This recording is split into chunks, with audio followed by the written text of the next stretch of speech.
Hey, Bat Goat, I see you. Hey there, ATC. Action! Toys! Channel! Action! Toys! Channel! Bat Goat! Da da da da da da da da da da da. Bat Goat! Da da da da da da da da da da da da. Bat Goat! Da da da da da da da da da da da da. Bat Goat! Da da da da da da da da da da. Bat Goat! Bat Goat! Bat Goat! Hey guys, what's up? We got hey Toy. I think it's Bat Goat. I think it's just you and me right now. I think Toys may have he was here, but then he left. So, um, hopefully he'll be back though. Oh,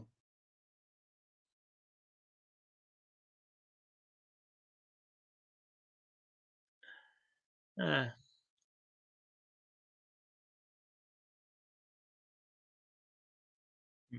and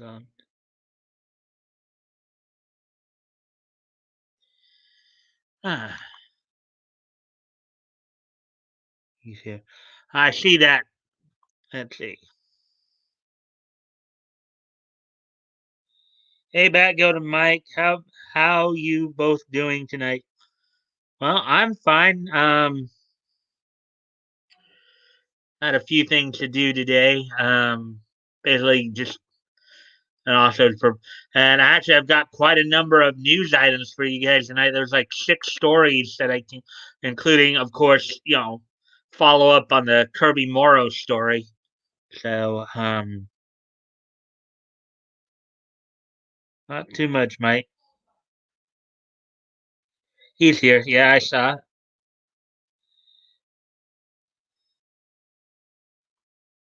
Let's see. Had to finish the Sound of Silence first. Uh, sound of well, I do remember. I think there is a song called "Sound of in the Sound of Silence." Welcome, darkness, my old friend. I'm glad to meet you again. In between.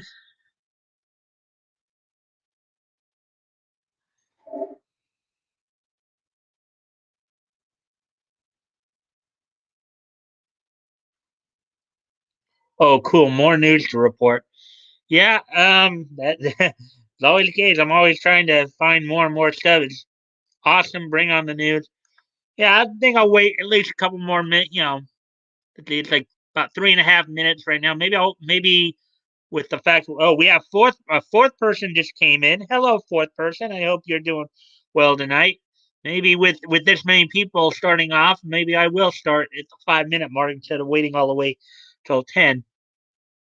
So um, yeah, we have four people tonight. As always, guys, I always appreciate the likes and the shares. Help build up the algorithm so we can see if we can get some more people in here. So um, appreciate it. I guess I can kind of go over what I'll be covering tonight since we do have already like four people here with us. Um, so what's on tap for tonight as we take it to the mic stand? Wow, we're up to five people now. Yay, five people. Hello, fifth person. Hope you guys are doing well tonight. Um, okay, so here's what's on tap. The lead story, of course, is going to be a follow up on the Kirby Morrow story from about 12 days ago. Did find out some new information through his brother's Facebook. We'll be kind of looking at that. As I reported back, about a week and a half ago. So back on the 19th, Kirby Morrow, Canadian, Vancouver-based voice actor, had passed away at the age of um, 47, and now we may have some details as to, albeit nothing as from what I read, nothing has yet been actually confirmed. Again, this is just based off of what I read from his brother's Facebook post on the matter, which I think he did probably like sometime last night, if I understand correctly. Um, so so that let's see. Also there's some Adult Swim news in terms of their streaming service. Let's see. What else? There was an article I saw also about what makes a good anime and manga antagonist. So some anime manga character development we'll be looking at, as well as a few comic stories. Um, I guess they did another Batman Superman rematch in the comics. We'll be looking at that. Let's see. Also, um, with the new version of the Batman Catwoman story coming out, there's an article on that relationship and the history of that relationship, and then also Top Cow is publishing a Witchblade story, and they're using Kickstarter to get the funding for it. So those are basically all that's on tap for tonight here. So we got like 6 stories to go through. And without no further ado, I think I'm going to get Woody. What would Woody do back in 62? Driving fancy cars, drinking in the bars, playing all the games, picking up the dames. What would Woody do? What would Woody do? Let's see now. So, is this Action Coach channel? No, you know what channel this is, Woody. Laugh out loud.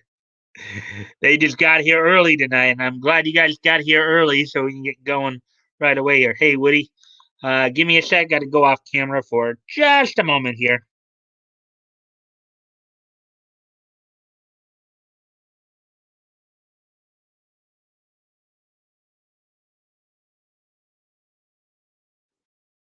Okay, so without no further ado, let me go ahead and get started with the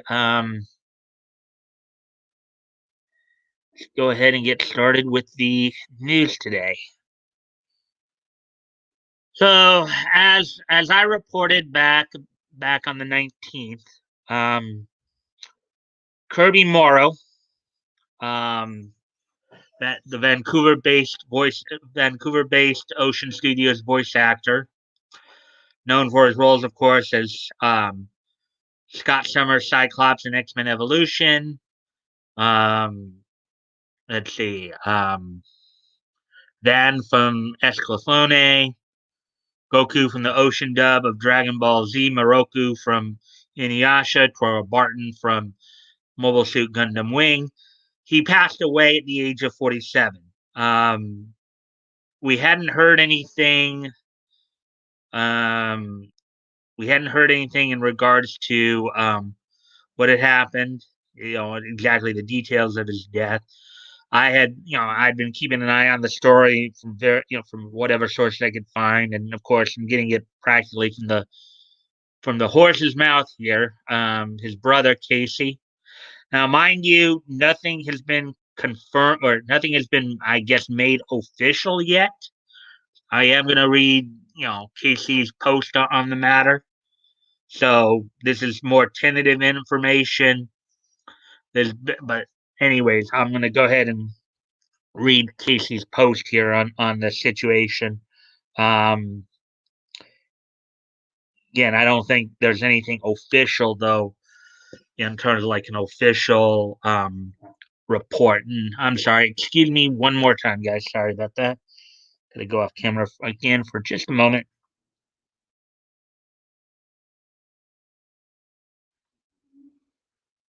All right, sorry about that. All right, so Casey Morrow posted this about 22 hours ago. So that would basically mean it'd been about 9 o'clock or so last night. 9, 9, 10. My time. My time. Okay. West Coast time. Um, Depending upon where you are, it's going to be a little bit different. But basically, 22 hours ago, he posted. Casey, Kirby's brother, posted this.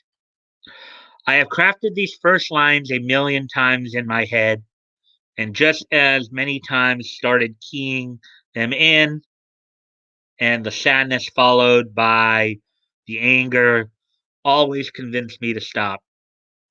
We all want answers, and to find some explanation, some closure, some sense in the senselessness of all this.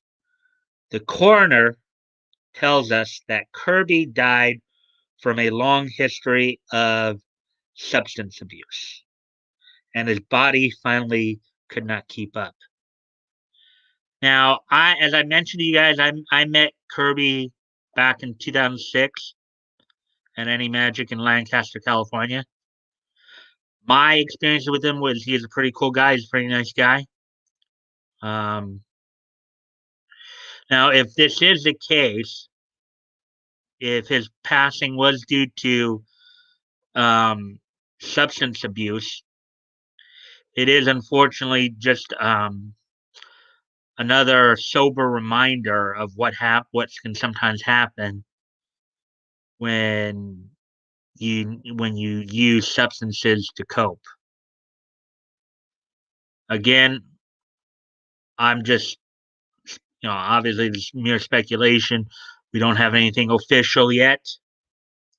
As I said, if this is the case, it is a sober reminder of what happens when you use substances to cope or when you do get caught by a substance. So, actually, before I continue reading the post here, see what if you guys have anything to say on that. Hey, laugh out loud, hey Woody.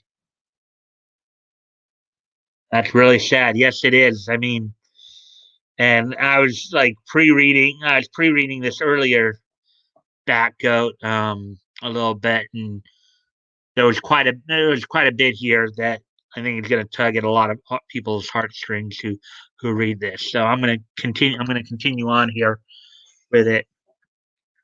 Words can't express how proud I was of Kirby. Not the famous Kirby, not the great athlete Kirby, not the guy everyone loved to party with. Kirby, okay, not everyone, um, not the guy everyone loved to party with Kirby, but the guy he was when he was not doing that for everyone else. All great accomplishments and definitely noteworthy in the final chapter of his life, but not how I really saw my amazing brother. The Kirby many of you didn't know or see, the one who made friends with everyone who needed a friend, the one who cared so deeply for his family and often did not know how to show it. The amazing Uncle Kirby who loved Taya, and I guess that's his daughter, Kirby's niece, unconditionally. The true friend to so many people when they really needed someone. The one who gave so much during the regular day of being Kirby for everyone else. There often was nothing left in the tank for himself or those who cared about him the most. It was a great source of pain for him, yet he dealt with it daily and for so many years amazingly. I found this on his computer. His words are the best way I can share with you the Kirby I knew, and I think how he knew himself. Now, before I read this next part, I guess this is some kind of log that Kirby did that he's going from here. This next section I'm going to read here. Um, Based, of course, on my a lot of my research, Kirby was one of those who was not on social media a whole lot. Okay, you go to his Facebook page, you go to his Twitter page. I think it's been years since he's posted on either. He wasn't one of those who, and I think that really tells something about him too, that just how personable he was.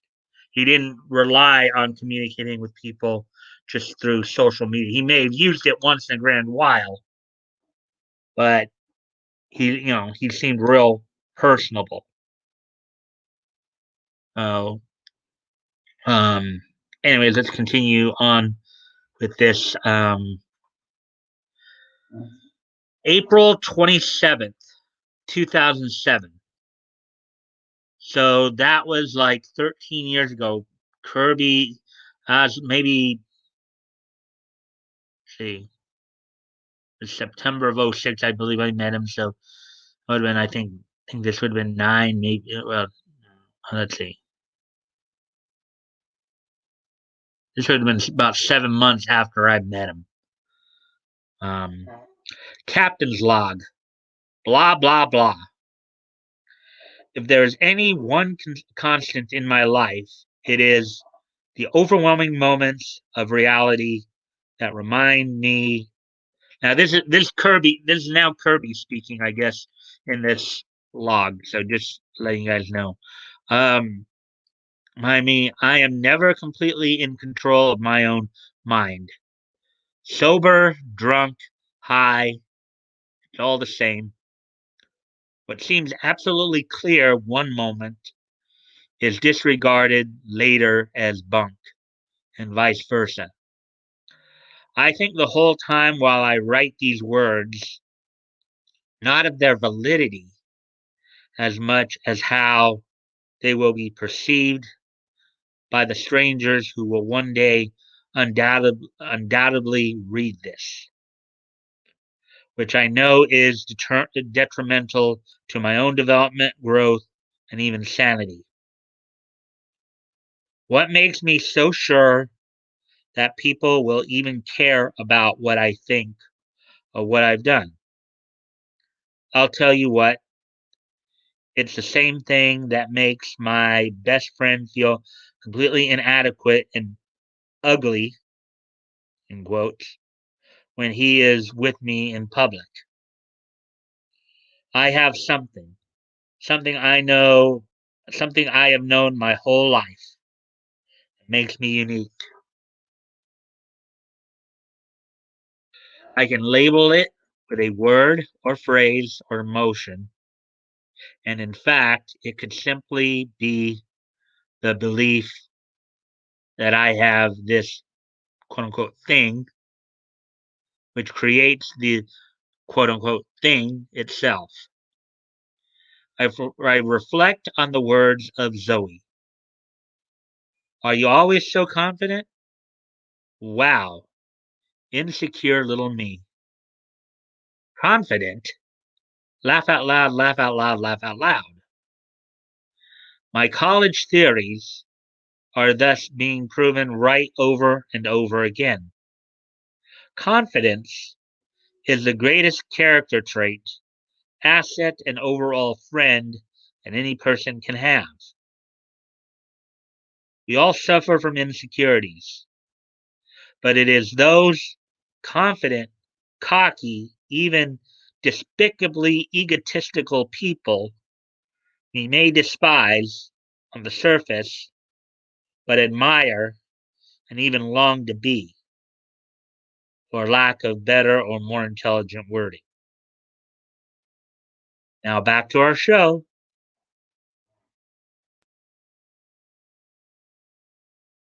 You know, that does seem like a very self-aware statement right there.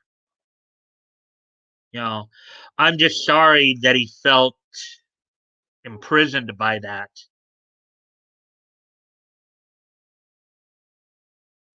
I'm just sorry he felt imprisoned by that, because it's basically what, in reading that, that tells me that yes, he may have been very confident. He may have seemed very strong, but in reality, he was suffering, and it's like, people weren't able to see it. Now, maybe there were people in his life who, well, maybe they did see it, just didn't know what to do. But, you know,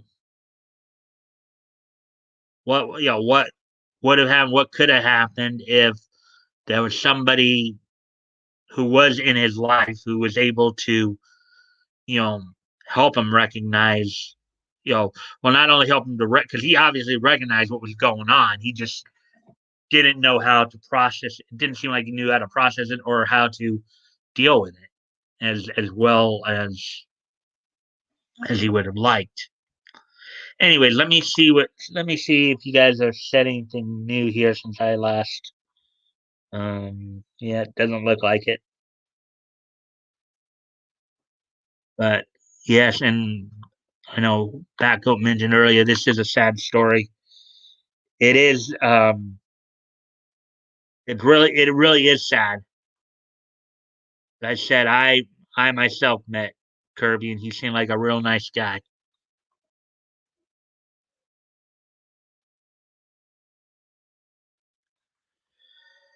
So okay, so back to Casey's part of this post.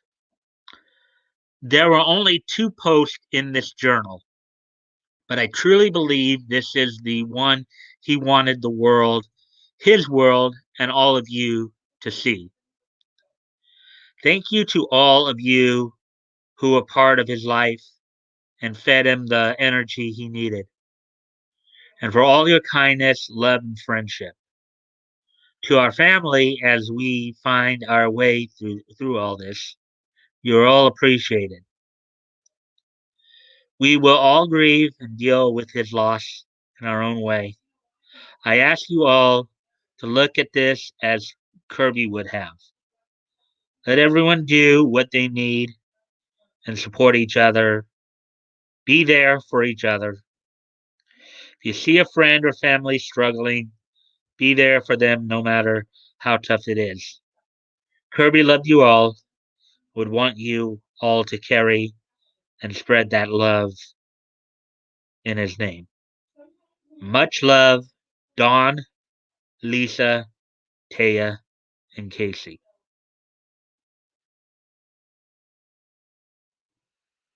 Okay, so that is quite a bit of a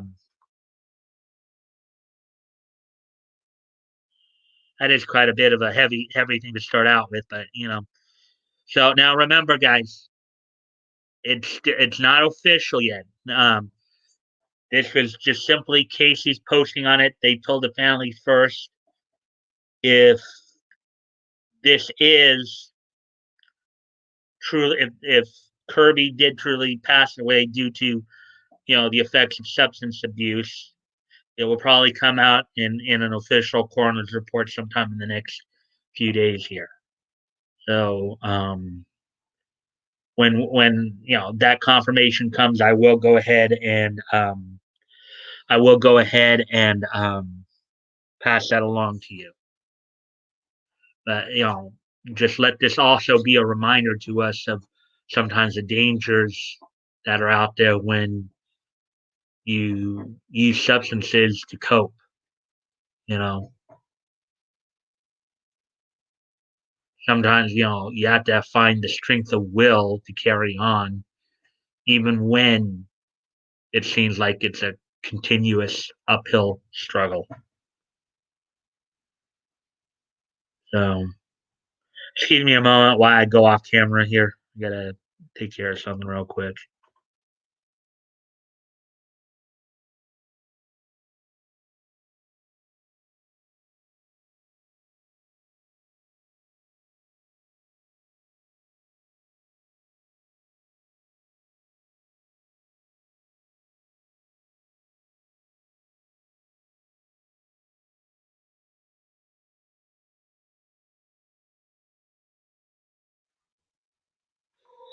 Okay, so with that being said, I guess it's now time to move on to next story here. I will get to that. Shit.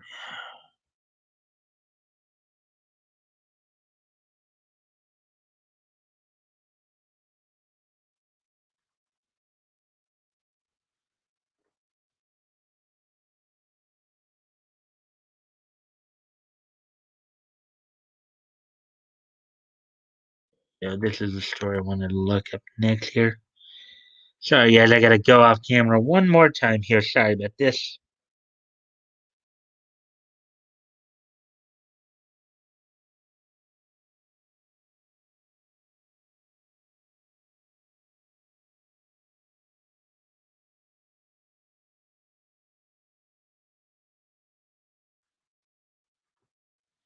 Okay.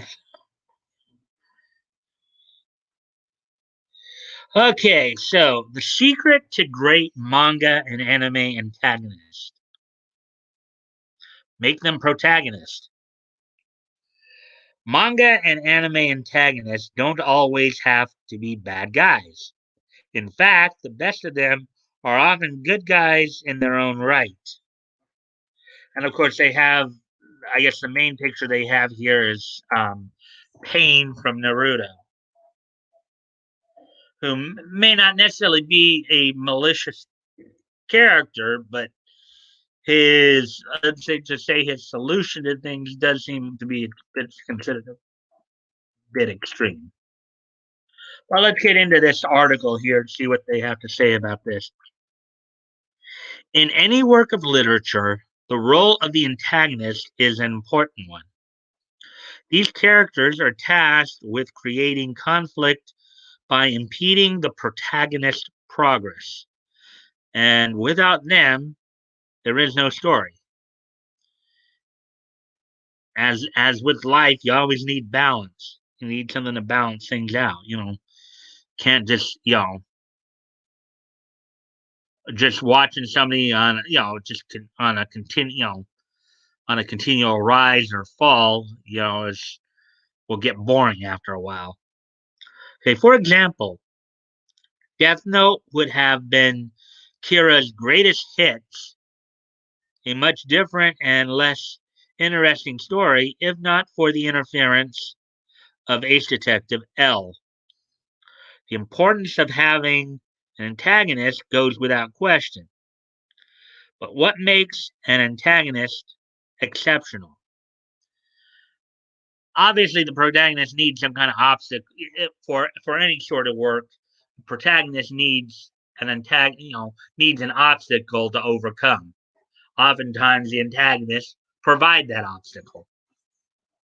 Simply put, all great antagonists are the protagonists of their own stories.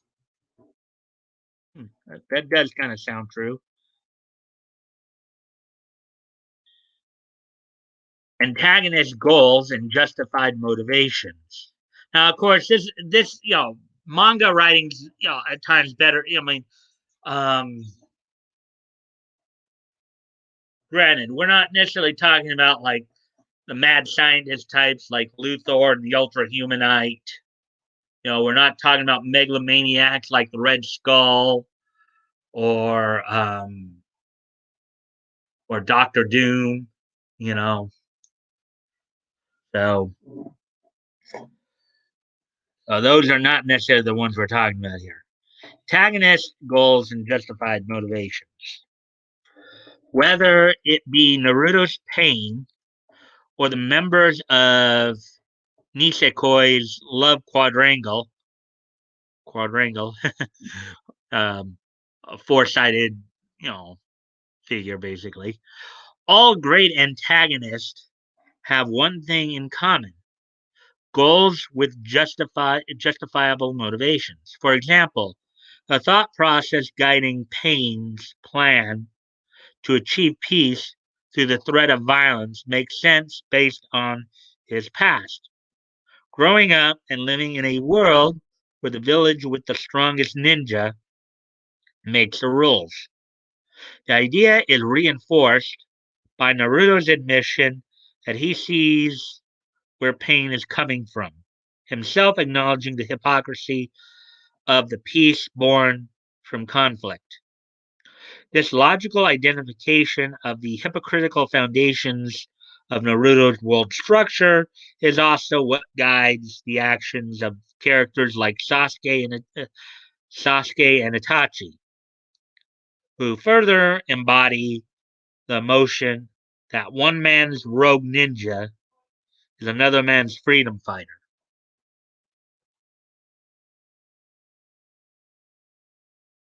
It all also goes back to who's writing the history too. You know, what's that old saying?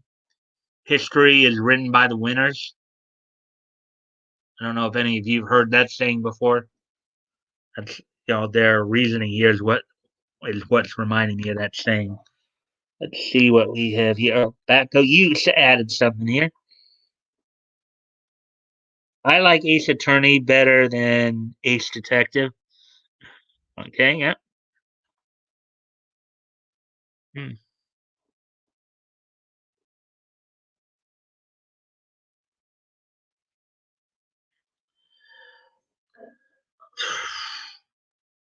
Oops, didn't want to do that. How did I end up doing that? Oh well. Okay, the verbal exchange between Naruto and Pain, among others, reveals that the methodologies that guide the protagonist and antagonist aren't different at all.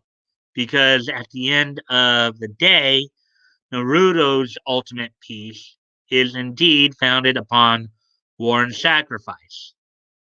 This is what great antagonists do. They blur the lines between right and wrong and reveal the protagonist's hypocrisies and or inconsistencies, inspiring readers to inspect the narrative and in some cases life itself more deeply.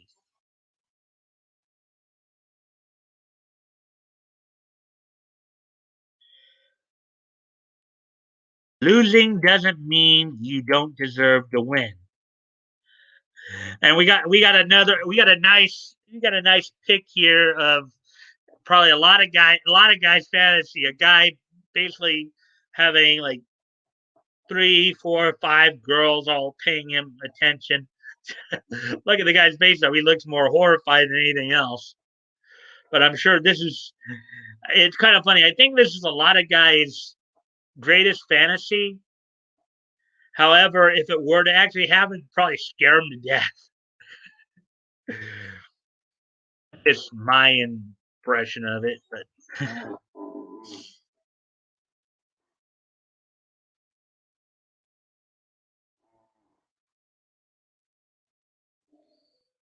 only when Daddy Griff Ricada is playing though. Only when okay. I may not completely understand what you're saying there, Bat Goat, but anyway, excuse me one more time here, guys.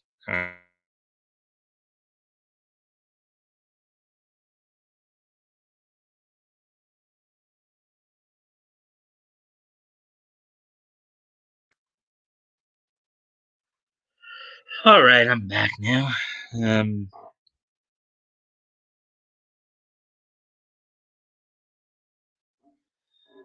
so antagonist in a comedy series like Nisekoi um, may not be fighting over the fate of the world, but their goals are justifiably motivated nonetheless. And perhaps even more so, each member of Nisekoi's core four have genuine feelings for Raku. And so, who would Onodera be to tell Shitoge that she has no right to like him, or vice versa? Like the aforementioned antagonist in Naruto, Nisekoi's love rivals aren't unjustifiably motivated or less deserving of victory, but simply aren't narratively destined to win. This is another quality that all great antagonists possess, as even if they don't win, they make us feel as though they deserve to. And and in that, and I've seen my fair share of like Nisekoi is one I haven't seen yet. I probably will at some point. But the thing about like harem animes like that, I don't, it's kind of funny how they kind of key in on the whole fact that all these girls love rivals are antagonists. I don't even necessarily see it that way, but I guess you could say that because they're all basically they're all in their own way vying for the attention of the main character. They're all like in a way, quote unquote, battling each other. And in many of these harem animes, each of the characters is distinctly different. Narratively, they're distinctly different. Most of the you know, I mean, you can depending upon how many you have, usually it's anywhere from 3 to 5 girls are usually competing for a guy. But then there's been as many, like I know, like for example, what was it, Sister Princess, I believe. There were like, and that one was interesting because they were all basically his sister. um, there were 12 vying for the attentions of one guy, all distinctly different in terms of personality, skill set, lifestyle choices, social ability, all that.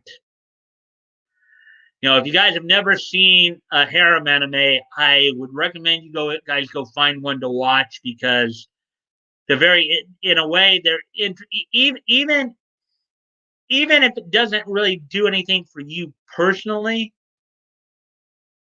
you know, should at least check them out because there are some interesting like story developments and just interesting viewpoints in those.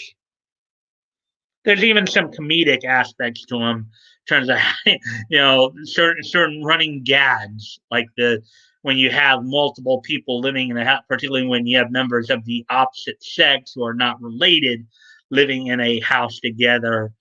One of the most common running gags is the old kind of very like kind of maybe just not thinking about it. You open the bathroom door and find a member of the opposite sex in the bath naked. So that's kind of a bit of a running gag in those series. But let's see what you guys are saying here.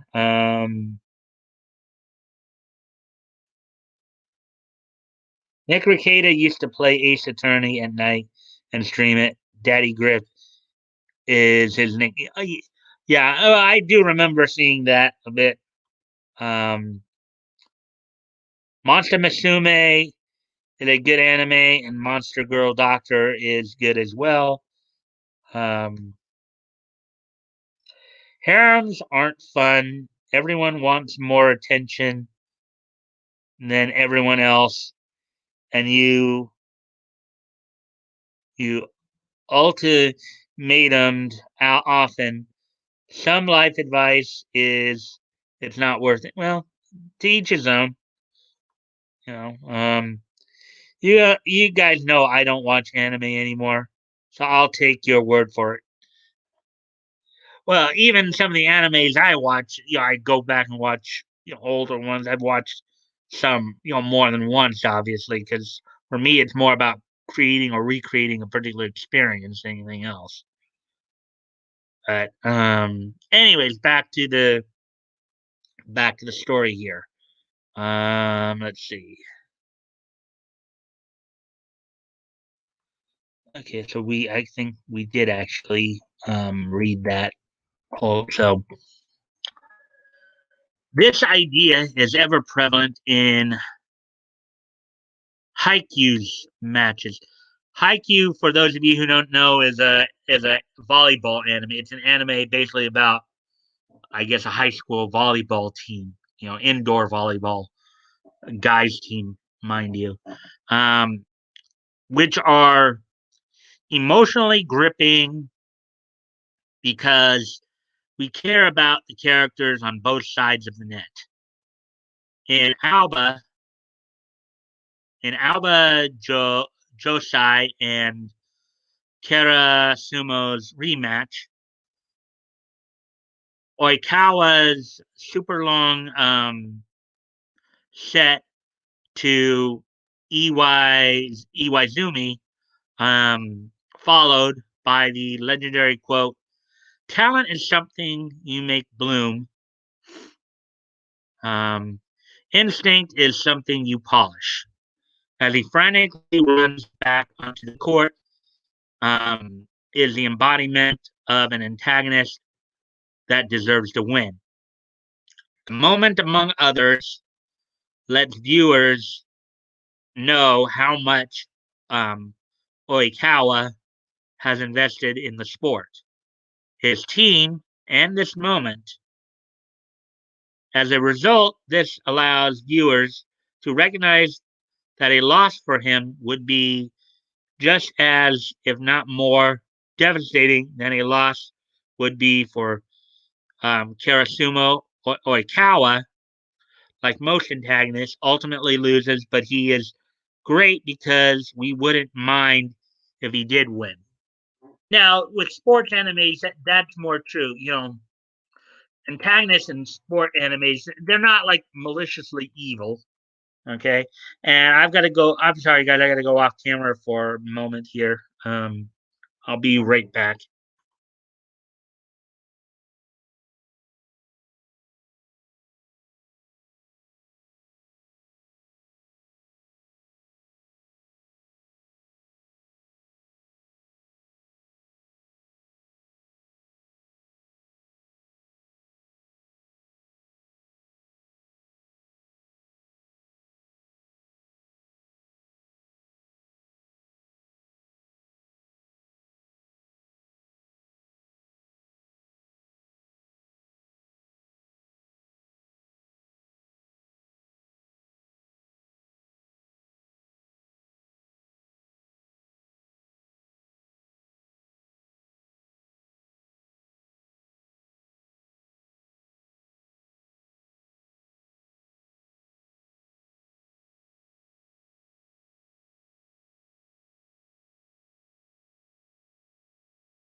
Sorry about that, guys.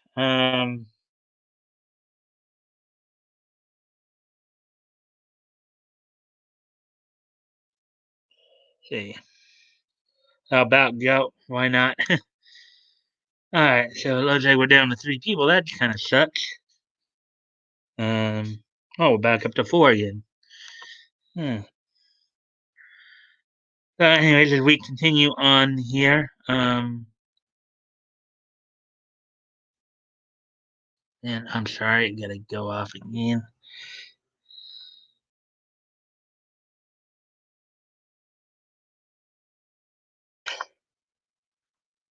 All right, hopefully that'll be enough for a while. Hopefully. An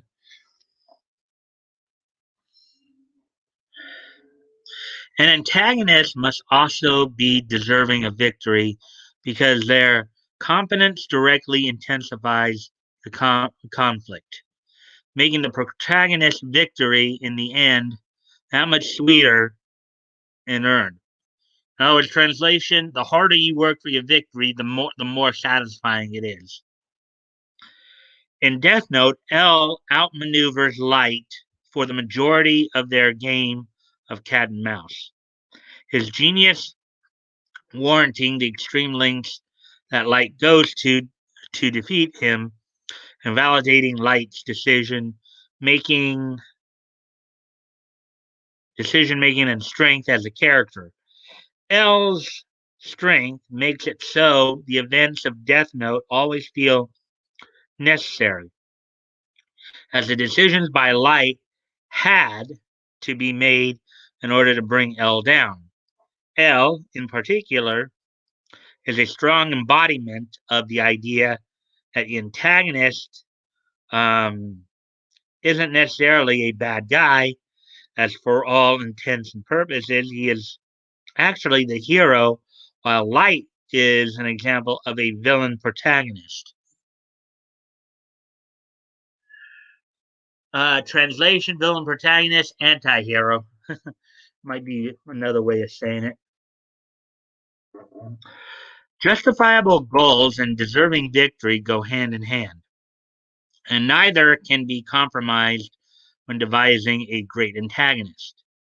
These qualities are what make superb antagonists stand out among the pack, and ultimately the difference between being a caricature and a compelling character. It's fun to watch Goku beat bad guys who are who are evil for being evil's sake. But viewers are only invested in one side of the conflict. True investment and intrigue are born when both the protagonist and antagonist are sympathetic, neither morally perfect, but simply in opposition to each other. That does seem to be that does seem to be a good point there. That I guess is the end of the um I guess is the end of that article. But what did you guys think of that? What did you guys think of what the points they were making in that article about, about antagonists? Hey, anonymity. Let's see. Grew out of it. I used to watch back when I was a medic, um, working nights. But when there was good stuff to watch, I liked a lot of anime from 10 to 20 years ago. Yeah, I know what you mean. The stuff from, I know what you mean right there, Becco. The stuff from back in the like 2000s, a lot of that stuff was great, no matter what genre, whether it was the action adventure genre or historical dramas or harems or, mechas, it was all good. Hey, hey, getting home, going to make a bite. Hey, anonymity, glad you're here. Sorry, caps. That's okay. Anon, I mean, Anon. Anonymity. Anonymity. Anonymity. Anonymity. Anonymity. Anonymity. Anonymity.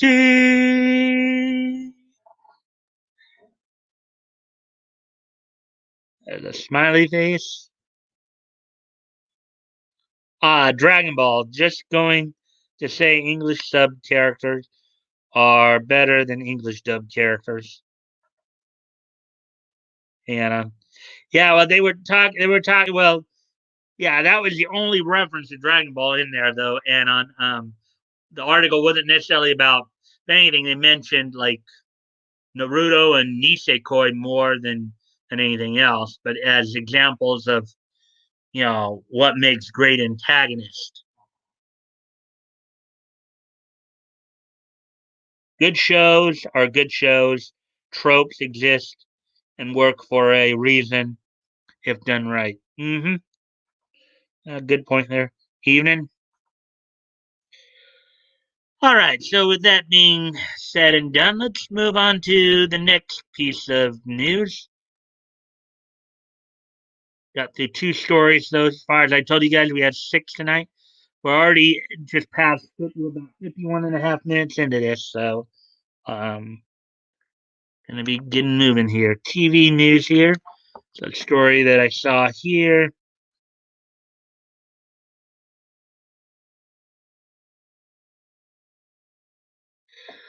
Okay, here's another bit of a more serious story.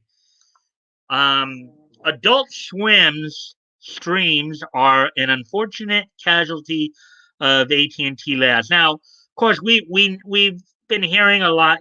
Flashes reported on on a lot of the layoffs at AT&T and T and Warner Brothers and all that. I think we've all heard a little bit about it. I've reported on it. Tug may have done a couple of videos on it here or there. We know how the niche genres have been taking hits of late here in the states. We know why as well. But so anyways, Adult Swim streams are an unfortunate casualty of AT&T layoffs. Let's get into this. While live streams have been booming during the pandemic, AT&T's layoffs will result in the end of their own live stream network, Adult Swim. Now, Adult Swim, as you all know, is not just a live stream network, it's also a programming block on Cartoon Network. The staff for Adult Swim's live stream programs have reportedly been let go in light of AT&T's recent layoffs. According to a statement made by comedian Ben O'Brien on a separate stream, O'Brien is a member of the collective Wham City, who developed the Adult Swim live stream program Fan Fiction Showdown.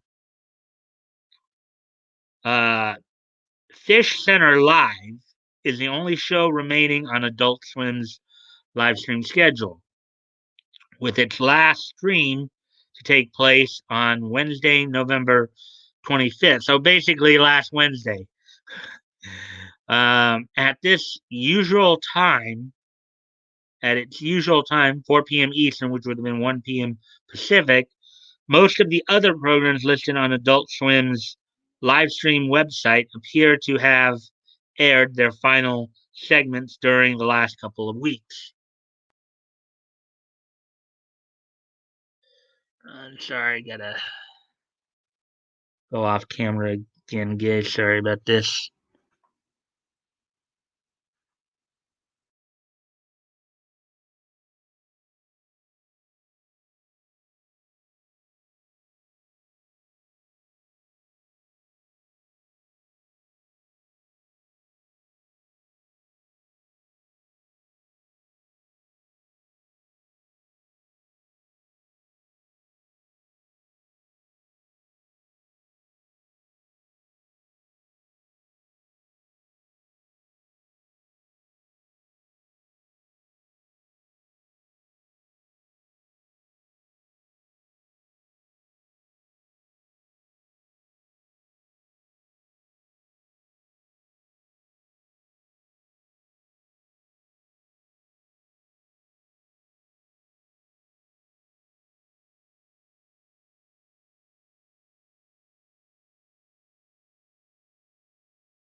Forgot that I was off screen there for a moment. So, I don't like reading subtitles. I used to be fluent in French when I was young. I forced myself not to read subtitles to make my French stronger. I still don't like reading a show. Yeah, I'm kind of the same way, Backgoat. I mean, if you're gonna watch a show, then you want to watch the show.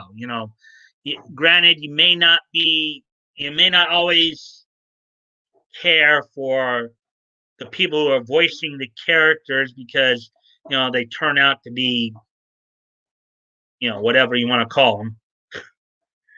Um, but then in a lot of voice actors' defense, though, not all of them are the same. For every Monica Rial, Christopher Sabat, you know, Jamie Markey, Amanda Winley, for all those type of individuals, there are people like Vic, like Johnny Young Bosch, like Kyle Adair, like Spike Spencer, who are like even like Kirby Morrow, with him, passing away and stuff like that. There are some genuinely nice, caring people within the voice acting community. It's just that the the nasty ones just seem to have the louder voices a lot of times, unfortunately. Um, I prefer captions, ha ha ha. But yeah, the reason English dub of DBZ is bad, in my opinion, is that they changed the characters around to fit a more Western. Well, like I do know there are some localization issues at times.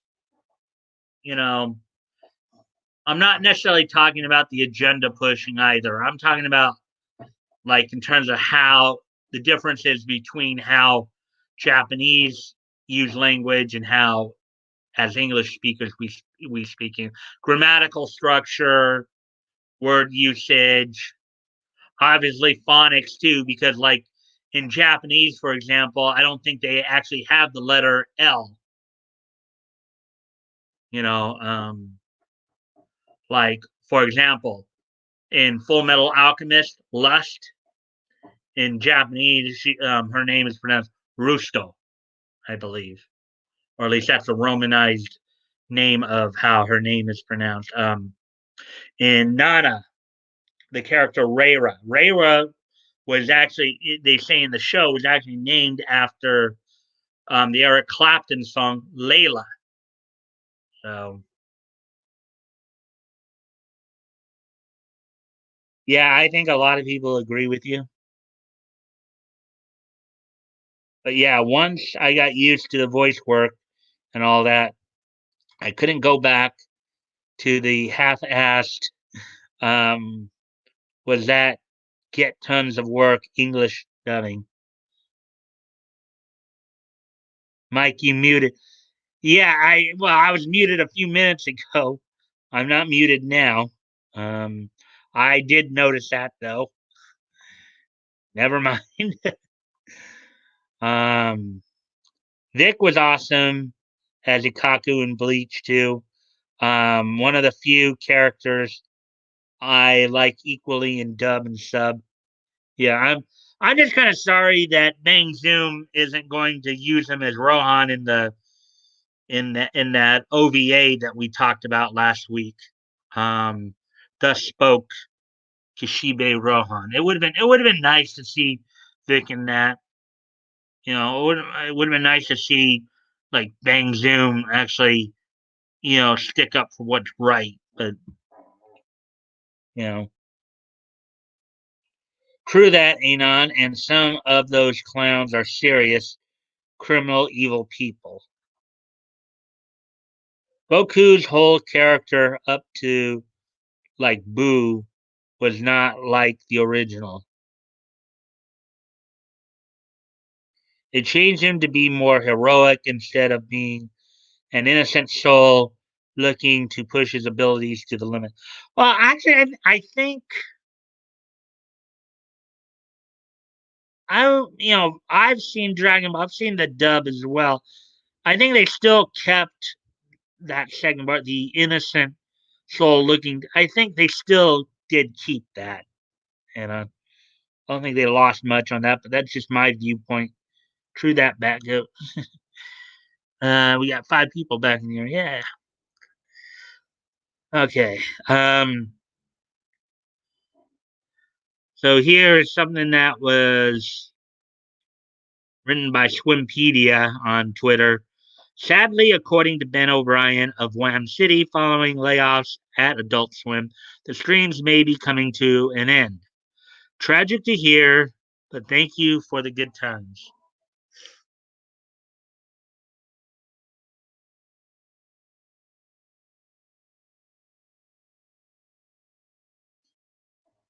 Adult Swim launched live stream simulcast on its own mobile app and website to paid television subscribers back in 2013.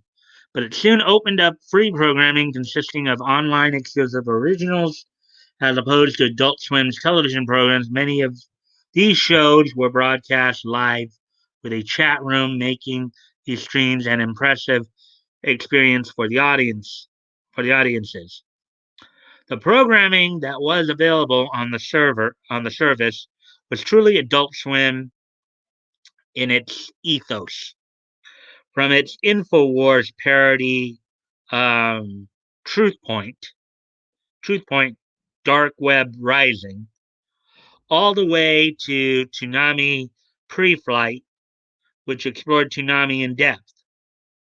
Several of these shows were also notable due to their use of direct audience engagement programs such as Blood Feast had viewers solve the weekly New York Times crossword puzzle with the online chat, while Development Meeting let viewers pitch their own Adult Swim program ideas. I kind of wish I was. I wish I'd known about Development Meeting. I might have keyed in. I got some ideas that could have probably helped them out. Uh,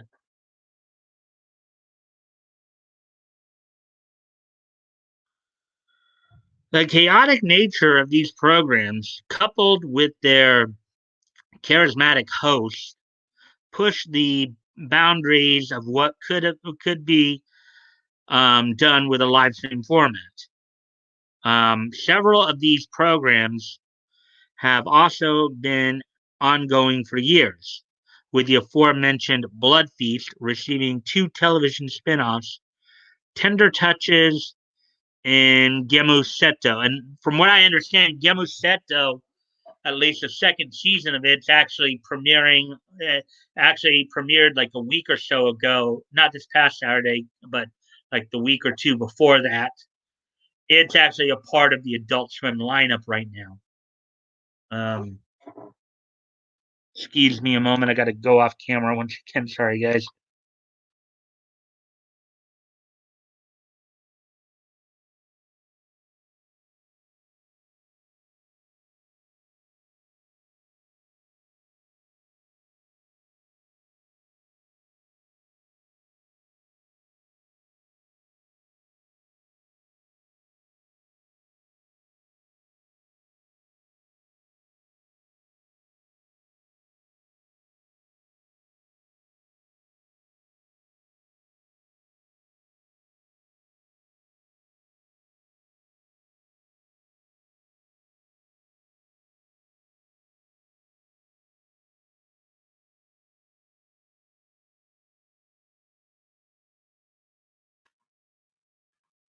Alrighty, sorry about that, guys. So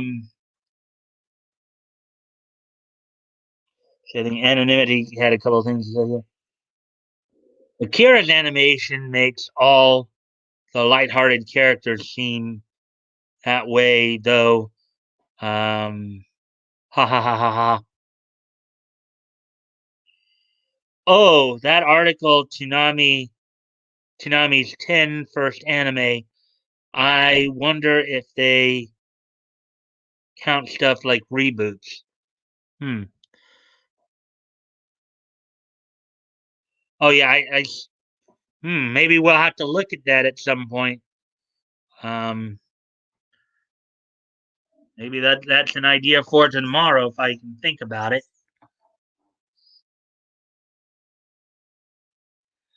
Uh, man, my nose. All right, guys, I gotta go off camera.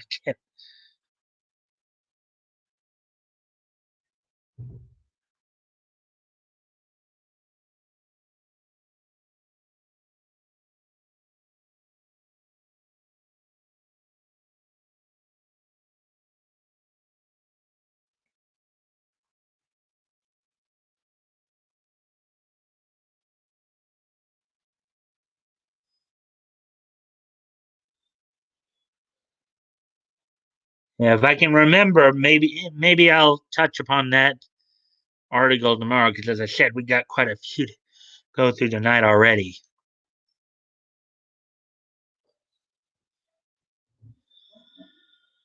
Um, let's see. So why is AT&T ending Adult Swim's live stream programming? Neither Adult Swim nor AT&T have released a statement on the current information, but the decision comes at a curious time. While the COVID-19 pandemic has severely affected many areas of the entertainment industry, live streams have been booming in popularity since the shutdown began. The live stream industry has also been on the rise for the last couple of years, with The Verge reporting a 12% growth between 2018 and 2019.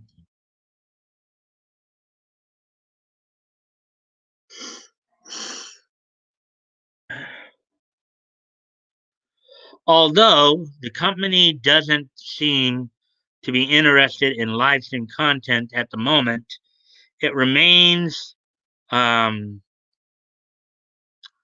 extremely interested in streaming. The launch of HBO Max blew an analyst predictions out of the water, and the amount of programming it's expected to host will likely um, grow in the future. Um, this investment will likely benefit AT&T, um, which now owns enough content to rival its largest competitor, Disney.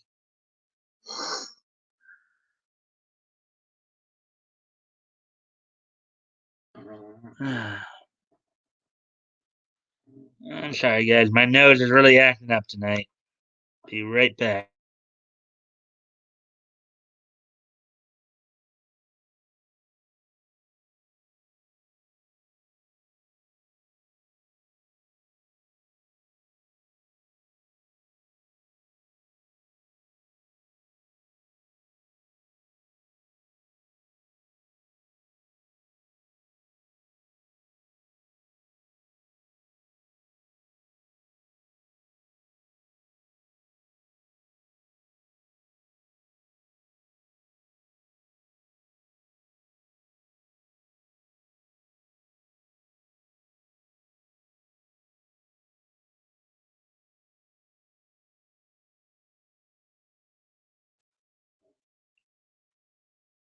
All right, I'm back again. Sorry.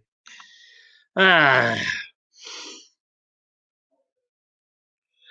Nonetheless, the decision to end the live stream programs without notice is concerning because it impacts the ability for fans to directly engage with Adult Swim's content. The shift away from audience engagement is particularly worrisome for a programming block such as Adult Swim, which has pushed the boundaries of late night television since its inception. It's also a symptom of larger changes being brought to Adult Swim, which recently retired old episodes of the aforementioned Aqua Teen Hunger Force and Boondocks. Hmm. Yeah, we know that there was a lot of talk about the Boondocks, remake basically with some of the content there. Adult Swim's nighttime programming allowed for breakthrough programming such as Space Ghost, Coast to Coast, and Aqua Teen Hunger Force to thrive during its formative years.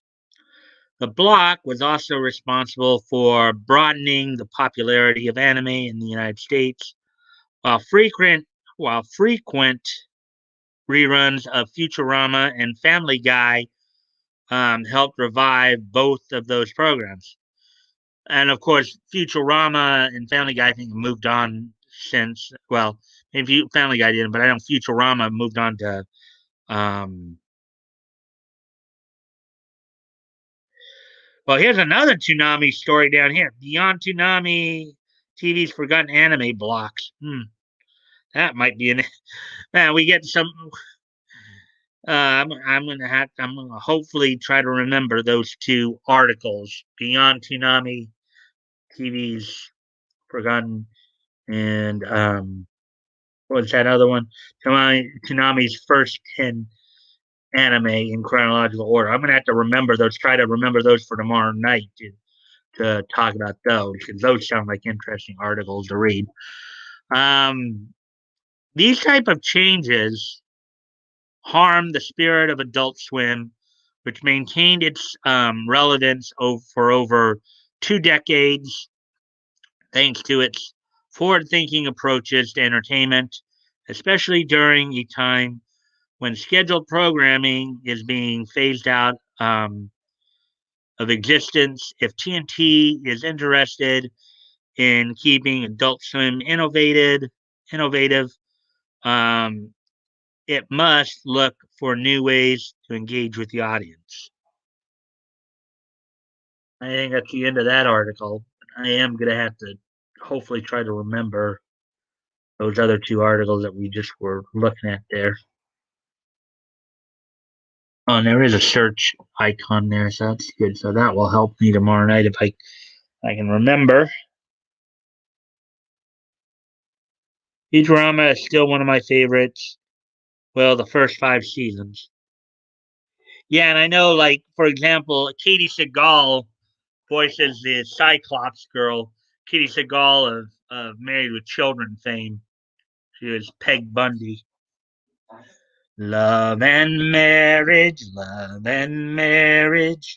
go together like a horse and carriage. This I tell you, brother, you can't have one without the other. So let's see. Wow, whoa, we're at an hour and 13 minutes already. I think I got through 3 stories thus far, so see how many more of these that I planned for tonight I can get. Let's see if I can get through all 6. The other 3 stories I had planned for tonight, all comic related stories. I initially had 5, and then when I checked the update on the Kirby Mora, I knew that was the one I had to lead with. So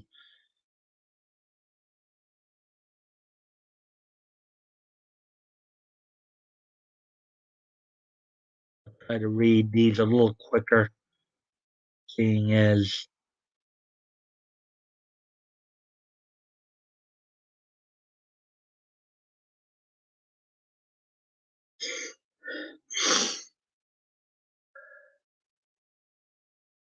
we go. Here we go. Here's the next story I'm gonna read, of course. Batman versus Superman. The DC icons just had a massive rematch. Superman Man of Tomorrow number 19 just gave the Man of Steel a massive rematch with Batman, and it's a very chaotic Royal Rumble on the Watchtower. Oh man, look at Superman's face right there. He does not look happy. Neither does Batman. Oh man. Wonder what this is all about. Warning: the following contains spoilers for Superman Man of Tomorrow number 19 from Dave um, Vile Okay. This contains spoilers. Then I won't. Let me ask you guys something because they just said that the story has spoilers. You guys think I should read it, or should I maybe move on to the next story? 'Cause I try not to read spoilers too much. I try not, Um,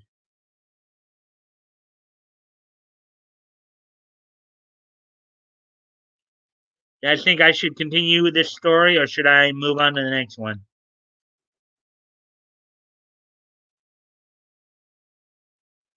Tila, Phil, or Leela, Phil Lamar is Hermes. Yeah.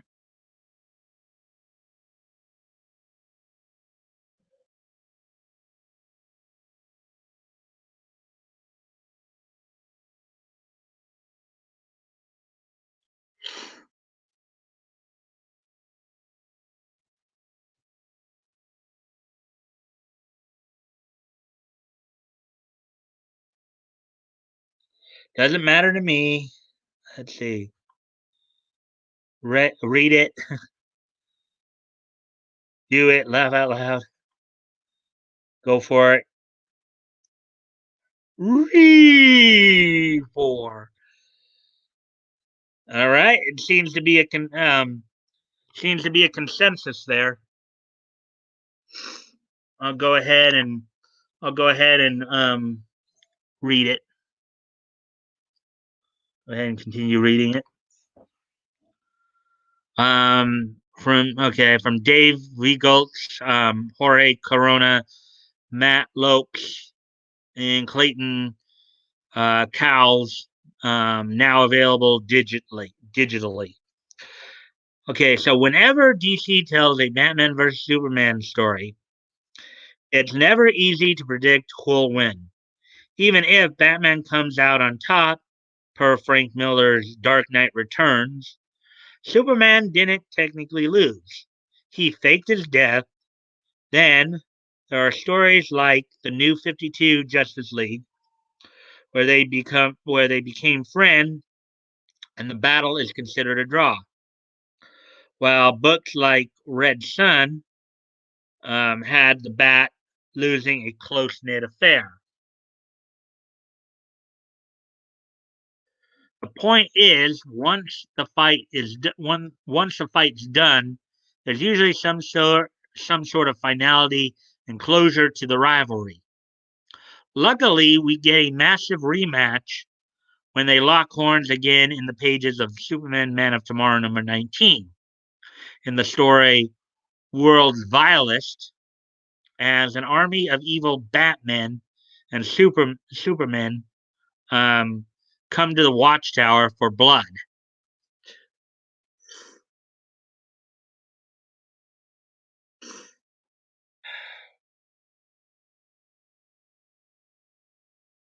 I hope you enjoyed the workout. Grrr. There's something you love to use against your Batman that you can't against me, Clark.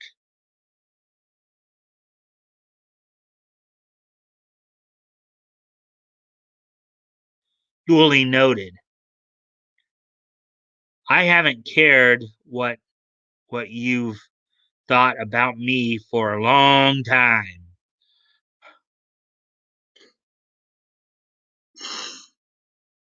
Initially, Batman and Superman are arguing over how to operate within the Justice League's parameters. But when the breach occurs, they focus their gaze on their counterparts from all over the multiverse. Batman wants a piece of the evil Superman featuring Bizarro, Ultraman, and Supermite. However, Bruce has a plan that goes beyond kryptonite, as he knows the rock might not affect Superman from other worlds. Now, as I recall, that is true. One of the things is that for a particular kryptonite to work on a Superman, the kryptonite has to actually be from that universe. So, like Earth 2 kryptonite's not going to work on Earth 1 Superman or Earth 3 Superman. So, um, his plan also transcends robotic suits as he whips out magical gauntlets and transforms into mystical warrior with supernatural armor.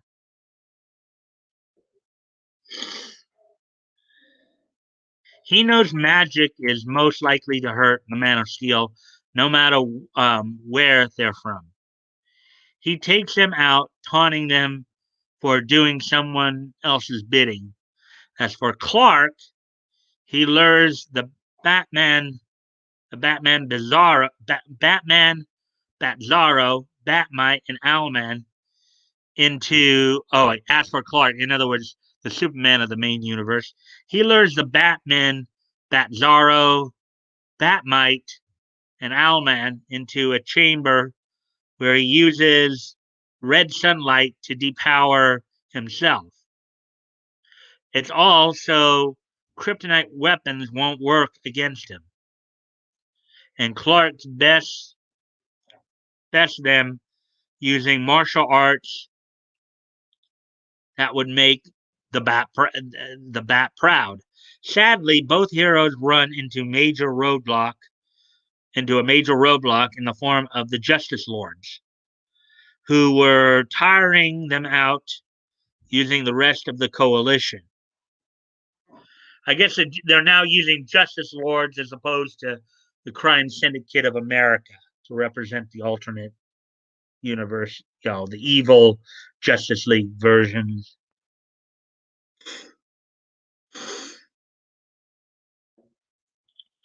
The Justice Lord Batman stabs Kal-El with a kryptonite batarang and is gearing up to gut him with a kryptonite knife.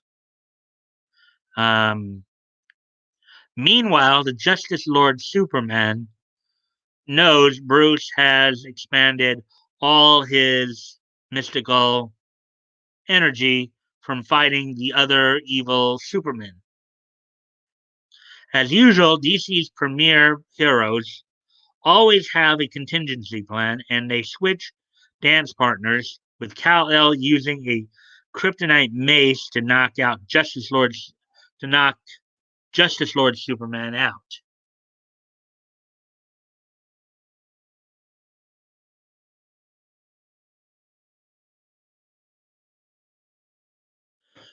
Simultaneously, Bruce detonates his utility belt to take down the Justice Lord Batman, all while defending his Clark as a paramount virtue. Superman also vouches for Bruce, making it clear he's the best partner around and giving us a powerful moment of camaraderie.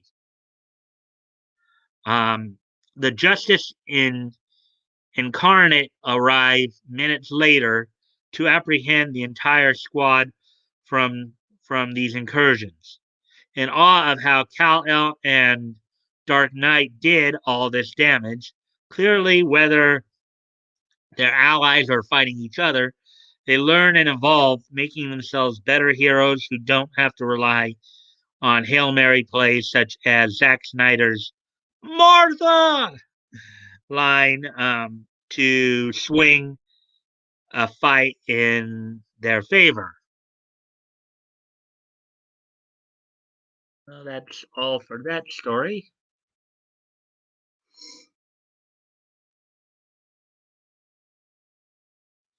See what you guys have been saying anything all these last few minutes here.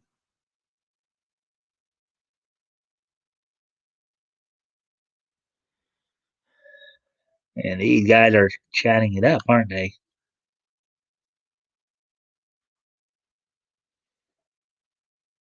Ha ha ha, damn straight back up. Um, Read it.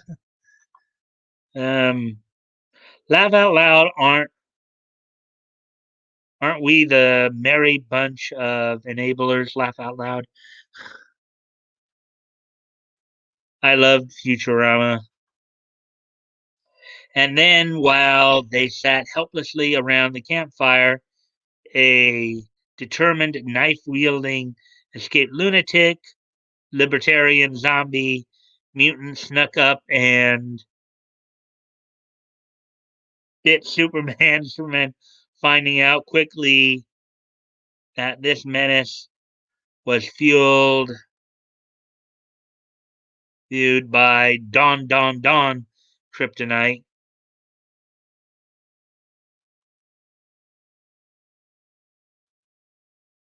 That seems a little multiverse stuff always mixes me up.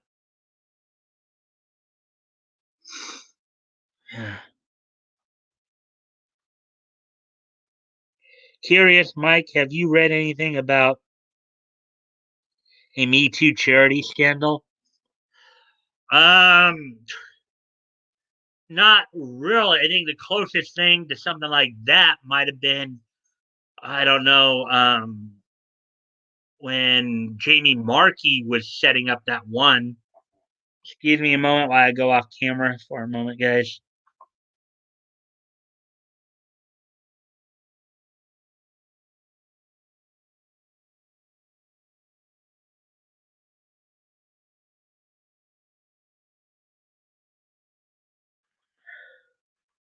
I don't actually remember reading anything on that anonymity, but I guess it wouldn't necessarily surprise me. Yeah, the kryptonite from another universe stuff seems like a stretch. Well, not really, because I mean, the whole idea of the universe is interacting with each other, and it's like, you know, I mean, they have their own distinct, physics, distinct factors in it. Like you compare the Superman of the Golden Age Superman of Earth 2 to Superman of Earth 1, for example. Earth two's Superman developed his powers a lot slower than Earth one's. Earth one's, he pretty much was full powered almost from birth or from when he arrived on Earth. Okay, but when he crashed in the field where Martha and Jonathan found him,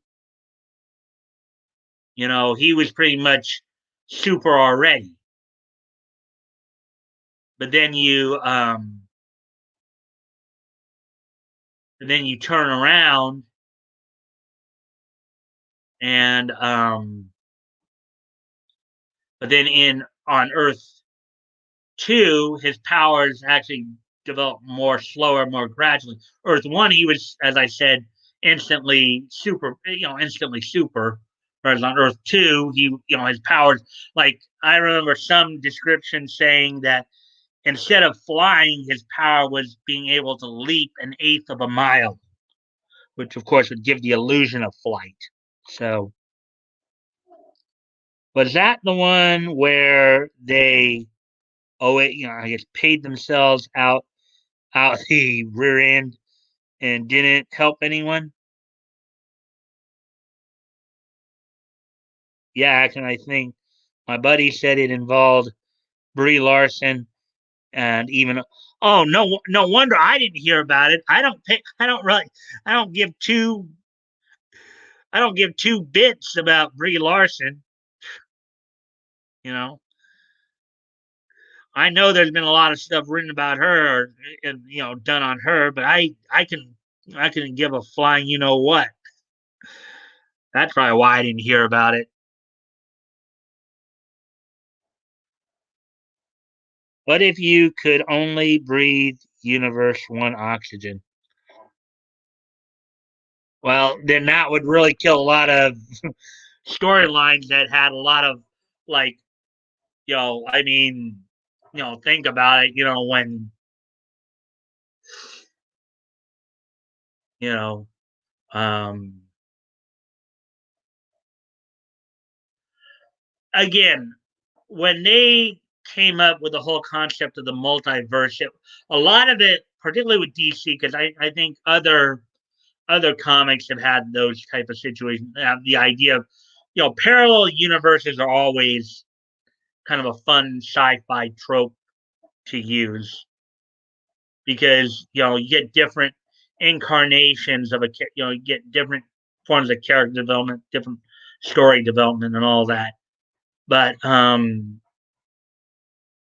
think in many ways, a lot of what DC was doing was trying to deal with certain inconsistencies within the stories that they were writing. Because you know, the whole thing that brought about the multiverse was this, and I'll of course talk more about this in depth probably when we get to there, when we're doing the comics retrospective. But um, in the golden age, here let me see what you guys are saying here because it looks like you guys are still talking quite a bit, so chatting it up. So okay, so let's see the ability to leap tall buildings. It shows that the Hollywood Me Too movement is completely fake.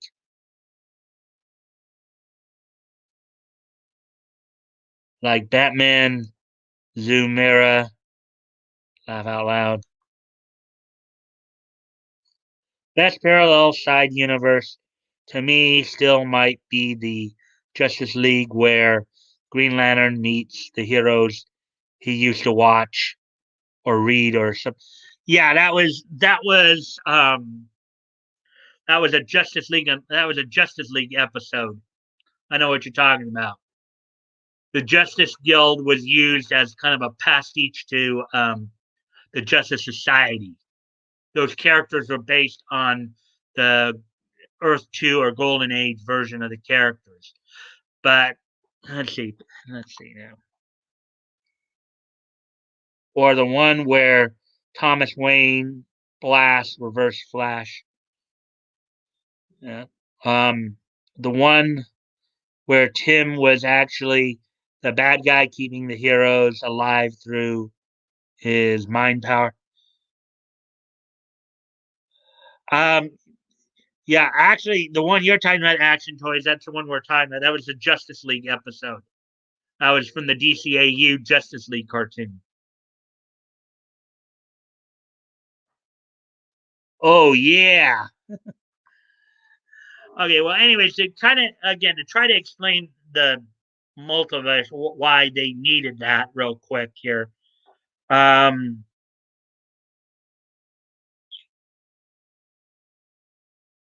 what had happened is during the Golden Age, during the 30s and the 40s, of course, by the end of the 40s, by 1951, they had actually stopped publishing a lot of the gold. The only characters that were the only DC characters that were still being published, the in terms of for the Justice Society and All Star Squad and all that were Superman, Wonder Woman, Batman, Green Arrow, and Aquaman. And yes, there was a Golden Age Aquaman, but he was not part of the Justice Society. He was part of the All Star Squadron, unlike Earth One's Aquaman, who was a founding member of the Justice League. But those are the only characters that actually continued throughout the 50s. But what you started seeing in the mid 50s there, and many harken the debut of excuse me a moment, sorry guys. Again.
All right. Well, anyways, so basically, what it had ended up happening is that basically those five characters I mentioned: Superman, Batman, Wonder Woman, Aquaman, and Green Arrow. They had continued to be produced throughout the 50s, while many others like the Golden Age Flash, Green Lantern, Hawkman, Hourman, those characters had stopped being published. And so when you start seeing like some stories where you might see like an older Green Arrow versus a younger Green Arrow, you know, that's when they started, kind of giving a suggestion like alternate universes and the multiverse. And then of course we get the official introduction of the multiverse um, concept, I believe, in Flash number 120, Flash Volume 1, 123, A Flash of Two Worlds, where I believe it's Jay Garrick who crosses over from Earth. No, it's Jay Garrick crossing over to Earth 1 from Earth 2, or Barry Allen crossing over from Earth. I think it actually it's Barry Allen crossing over from Earth 1 to Earth 2. So kind of reintroduce a new generation to the Earth 2 cast of characters.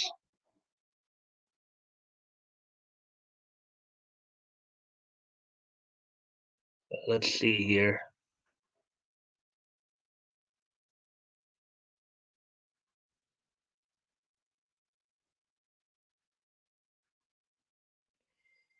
Yeah, with Tom Turbine. Yeah, that was the Justice League episode about Tom Turbine. Why does this thing keep turning names into Tim? Um, I don't know.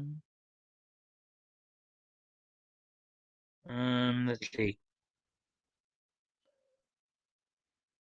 Well, Tom Turbine, as some people describe, was kind of a combination of Superman and the Golden Age Atom. So,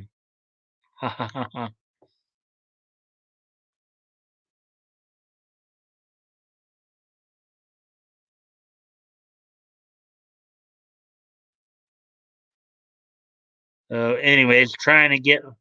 Wow, we're already an hour and 39 minutes.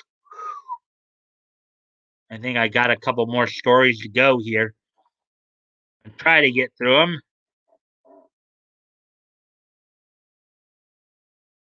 Must have asked. Oh, this is the next one I was planning on doing.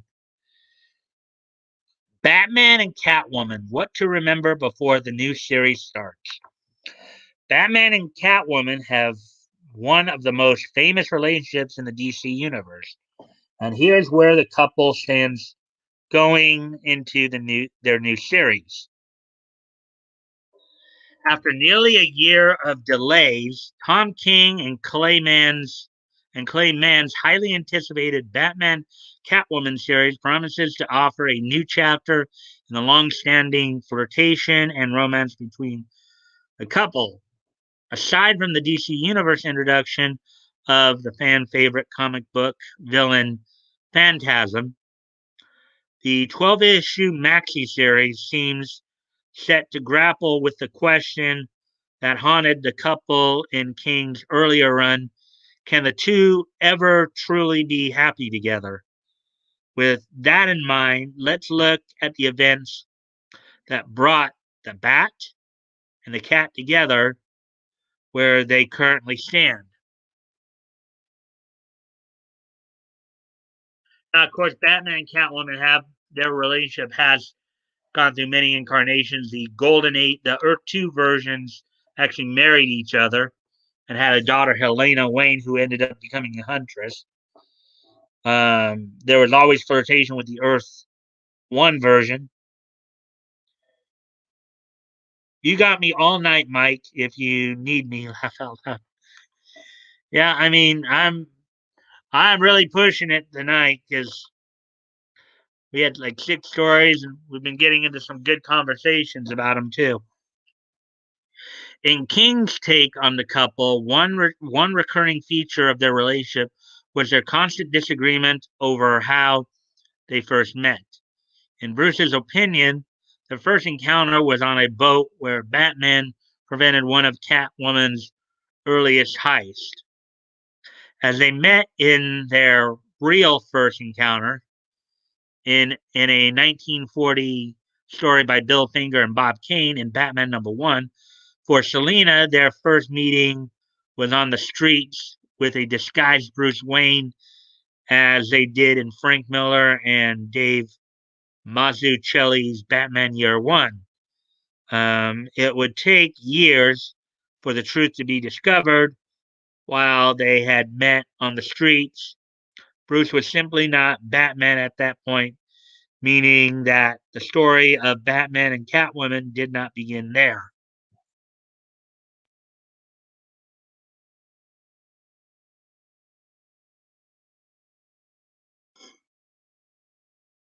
Following their engagement, Batman and Catwoman also started a crime fighting partnership.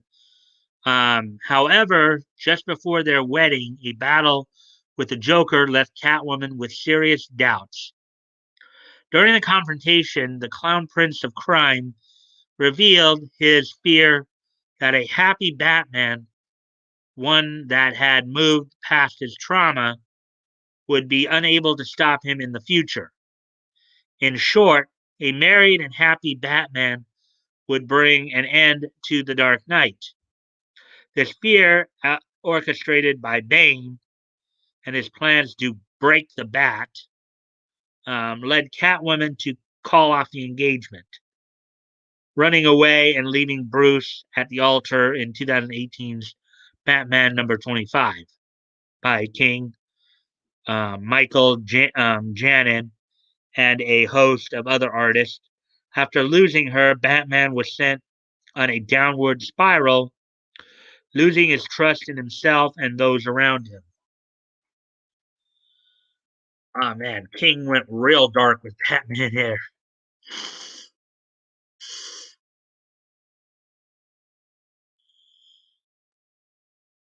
Eventually, Batman would be broken both mentally and physically, leaving the city in the control of Bane and the Flashpoint Batman.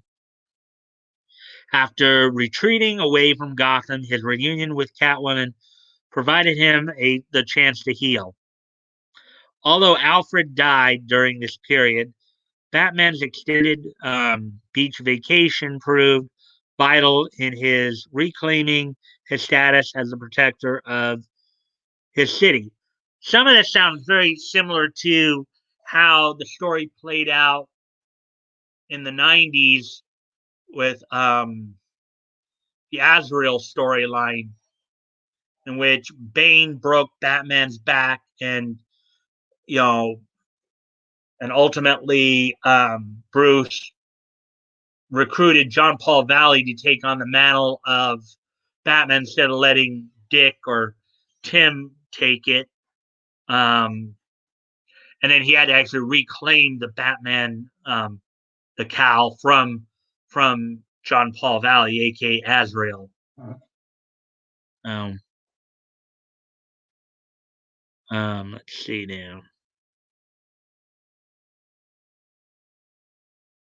Following Bane's defeat, Batman and Catwoman continue to fight side by side. Unfortunately, the truth of her, the designer, a villain who Catwoman had secretly worked with in the past, and the events of Joker War left things strained between the two. With Batman focusing on becoming a better hero, Catwoman dealing with her own villainous actions. Batman and Catwoman decided to put the relationship on hold for a year. As the pair take their next step together, there are a lot of questions remaining about the future, while the series will delve into the past, where there have also been many hints for the ultimate end for the couple in The Last Rites of Batman Annual 2, by King and Michael Lark, it was seen that an elderly Bruce met his end from cancer, passing away peacefully with Selina by his side. After battling Phantasm and other threats, the series might finally cement this as the future of the couple, or it could give them a sadder, more premature ending. And as I recall, on Earth 2, the Golden Age Batman, Bruce Wayne actually met his end late in life, not as Batman, but as Bruce Wayne, having, as I said, when after marrying Selina, I think he ended up giving up the cowl. Um, they did birth and raise a daughter, Helena, who became the Huntress. Um, Bruce Wayne actually became police commissioner and actually met his end at the end of a bullet from, I think, a mobster named Joe Jenkins or something like that. So,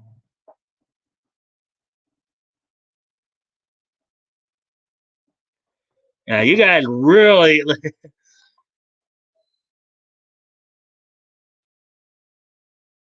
I'm not going anywhere. Yeah, we may push it past 2 hours tonight. I get sad when you guys talk multiverse superhero stuff. I don't know any of it. Um, I suppose it's like you guys hearing me talk Smurfs. Well, that goes when, that you and I are, of course, co-hosting the retrospective of the DC universe. We're you know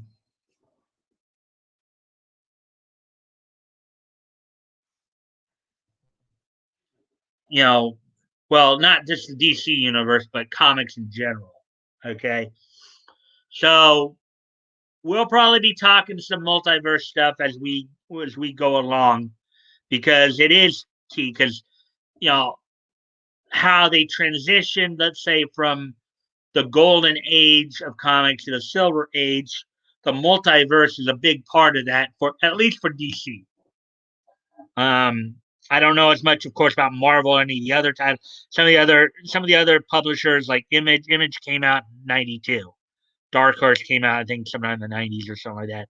So, you know, we'll see that more as we continue our retrospect. Socialist Man under Red Father. Yeah, I think that was the Red Sun storyline. Anonymity. That was a Red Sun storyline. Oh, was in that universe, instead of landing in America, Kal-El landed in Russia and was raised by Russian parents with the socialist communist point of view. Laugh out loud, they're not commies. They're just very community oriented. I had the comics of that period where Bruce was stuck in a wheelchair. It's okay, Bat Smurf. We're here for you. uh, Laugh out loud. Ha ha ha ha. Oh yeah, I just finished this story. Um, Now we get to our last main story of the night.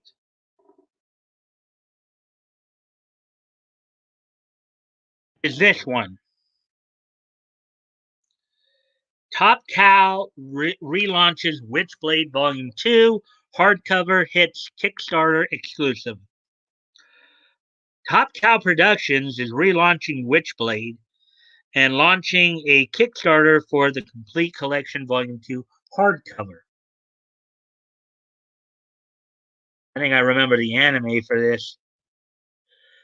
Top Cow Productions announced it's relaunching Witchblade with a hardcover edition of the Complete Collection Volume 2. Heading to Kickstarter. The publisher has also provided CBR with some exclusive art to debut. The new Witchblade is written by Marguerite Bennett, with art by Ariella Cristantina, colors by Brian Valenza, and letters by Troy Pateri.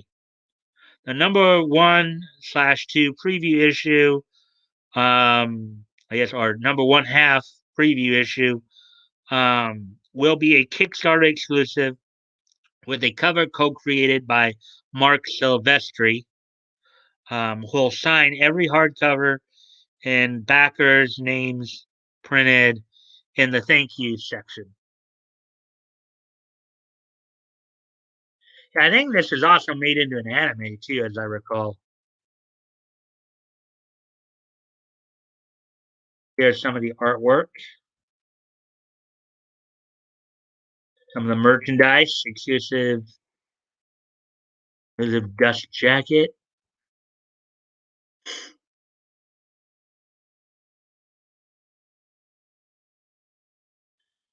I'm tremendously thrilled to have been trusted with Witchblade, a story that's been a sincere bucket list hope since I first broke into comics. And more so, a character I followed since I was a little girl, Bennett said. Mark has been so kind and welcoming. Excuse me. I'm sorry, guys. Man, this damn nose of mine.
I'm out loud. Ha ha ha. Little blue. Bat wings. I'm not sure. I like that. JK. Just kidding. Um, which does have an anime series and movies and live action series and a toy. So Witchblade's a pretty major franchise then. Not surprising. It's a very cool looking character. Basically, having her arm possessed by a weapon. It sounds like, if I remember correctly. But anyways, continue on here. Let's see. Um, Ariella's talents are unmatched, and I could not be more grateful that we got to dive into this brave, wild, rowdy new world of horror, danger, mythos, and sensuality. I grew up reading tons of manga, but in my early adult years, I found a few American comic books in a bookstore on sale, and Witchblade was one of them. Christy Christantina added. That time I didn't know how the writer, cover art, interior art system worked, but I picked all Witchblade issues I could buy with Mark Silvestri's covers. I really just bought them for the cover art at the time. At that time, after a 5-year hiatus, we are returning with an all new series featuring Sarah Pezzini as the Witchblade. Top Cow president Matt Hawkins said, "This new creative team will start at the beginning and open a new chapter for Top Cow's most prominent character." And I guess this is from the press release here. Um, Saga continues celebrating the 25th anniversary of Witchblade. Okay, we're into 2020 now. If this is the 25th anniversary, that probably been what, 1995? Wow, I didn't even realize it's been out that long. In this second absolute collection of the best-selling original series, New York cop Sarah Pezzini falls further down the supernatural rabbit hole of ancient artifacts, Illuminati, industrialists, and all manner of occult outlaws. But while the mysterious power of the Witchblade has chosen Sarah as its bearer, she's less convinced of her qualifications when an opportunity to surrender the gauntlet and live a normal life presents itself. She just might take it. She just might take it. Plus, witness the birth of the shared Top Cow universe as the darkness makes its first crossover appearance. Collects Witchblade numbers 20 to 36, Tales of the Witchblade numbers 4 through 8, Witchblade Identity one shot, Witchblade Darkness numbers 1 and 2, or 1/2, Witchblade / Darkness number 1, Darkness / Witchblade number 1, Darkness number 28. The Witchblade, the complete collection, volume 2, Kickstarter is now live. So that article didn't take quite as long as the others did. So that was good. Wow, so that was 6 stories we went through tonight, guys. We're almost at the 2-hour mark, but as always, I still want to get to the last segment, of course. True, true. All right, let's see. Okay, we already read that. That's right. We already read that. Nude ladies fighting demons. Who wouldn't watch it?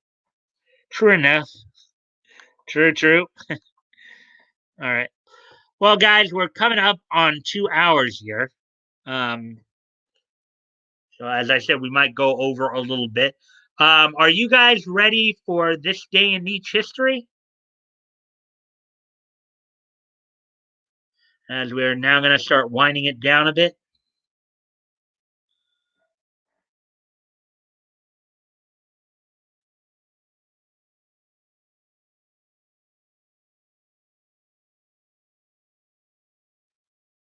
Of course.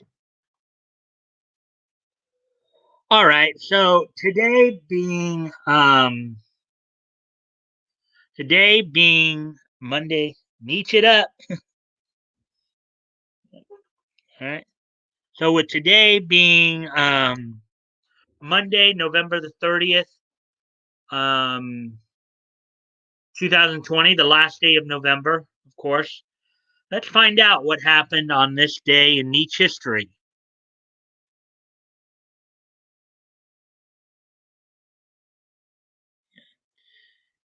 And I only got 3 things for you tonight on that.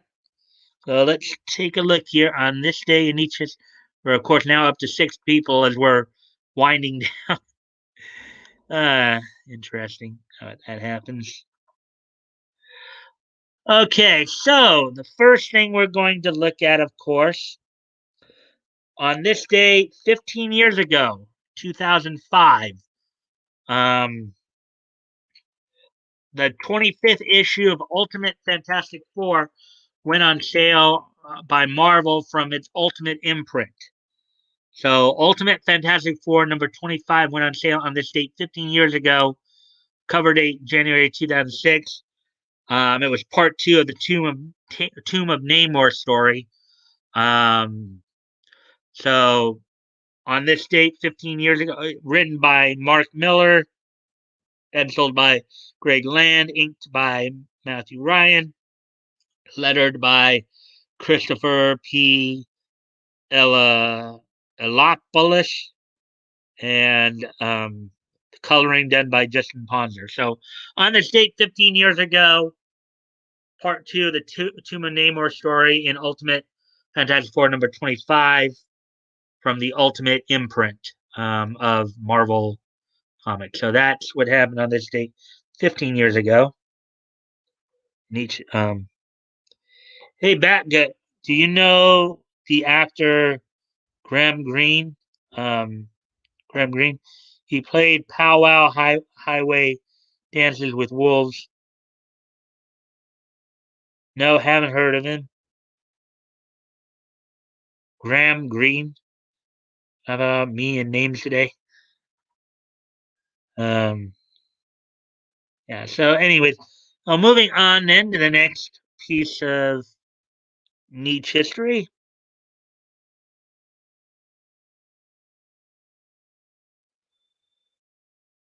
On this date, 5 years ago today, from the Consol Energy Center in Pittsburgh, Pennsylvania, WWE hosted Monday Night Raw.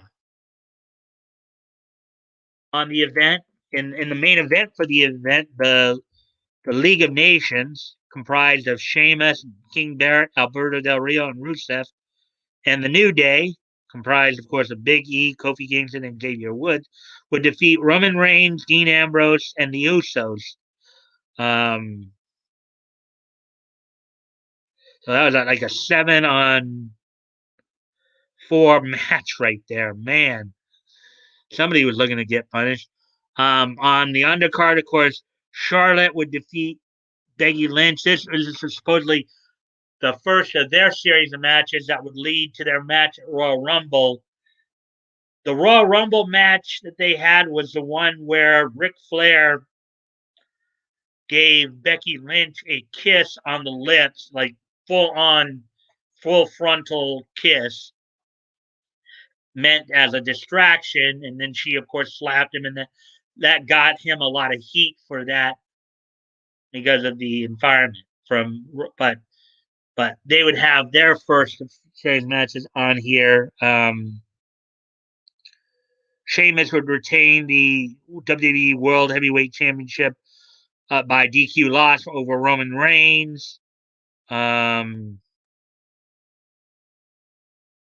Usos and Lucha Dragons would end in a no contest for the number one contendership match for the WWE Tag Team titles. Of course, Alberto Del Rio would, with Zeb Coulter in his corner, would meet Goldust and the whole American gimmick. A reunion at ECW of sorts with Tommy Dreamer teaming with the Dudley Boys to go up against the Wyatt family. That one would also end in a no contest. And then after the show, in a dark match after the show, Kane, the Dudley Boys, and Tommy Dreamer would defeat the entire Wyatt family. So, so that happened on this date 5 years ago today. And then, let's see.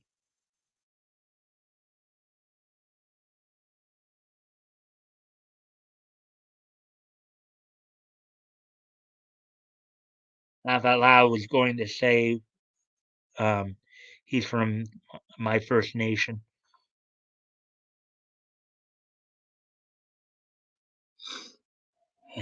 I don't know what that is. I know I should. Ah. So anyway, and then we have one more piece of this day in each history. You know, my wife's cousin is Gary Farmer. Wait, is it ATC? Your wife's cousin is Gary Farmer. Is that the same Gary Farmer who played Captain Stonetree on Forever Night?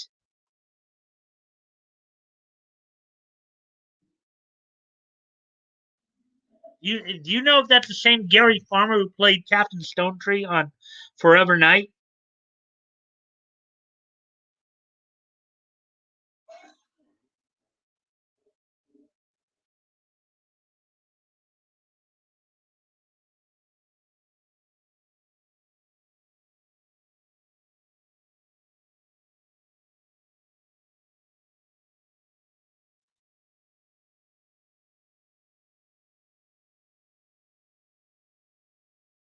Hmm.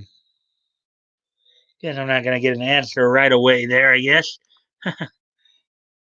Just curious about that because I know there was an actor named Gary Farmer who played Captain Stonetree on the on kind of the you know kind of a late night drama called Forever Night.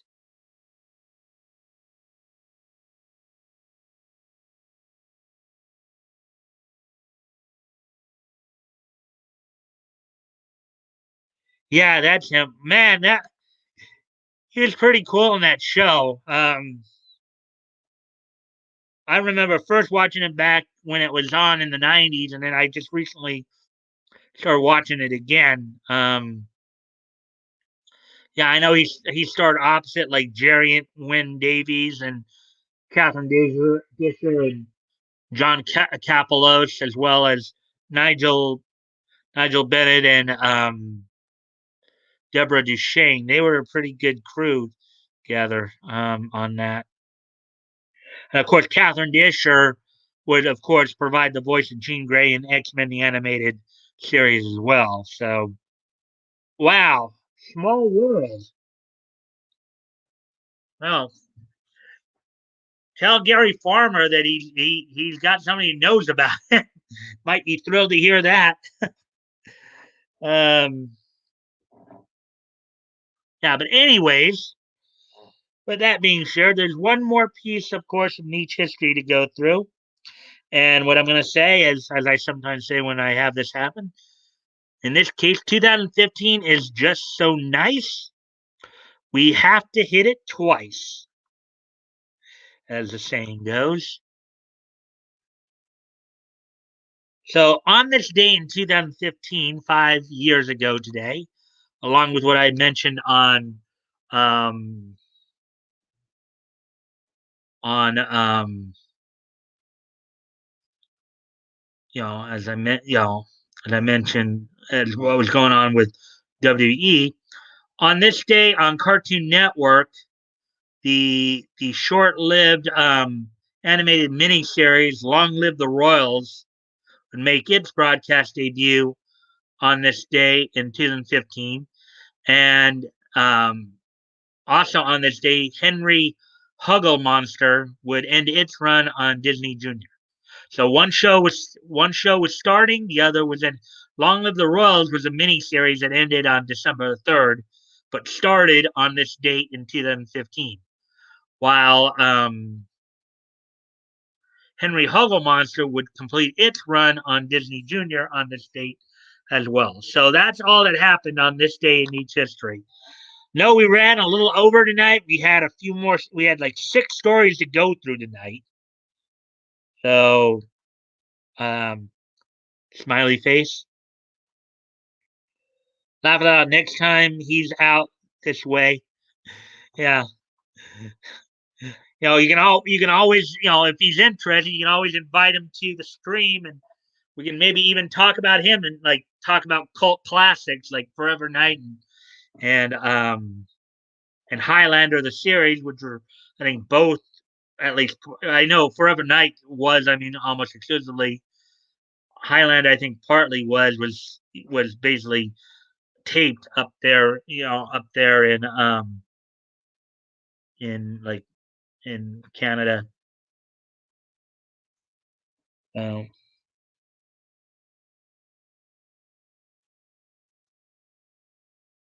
Let's see. I only remembered because Graham got an award a few days ago.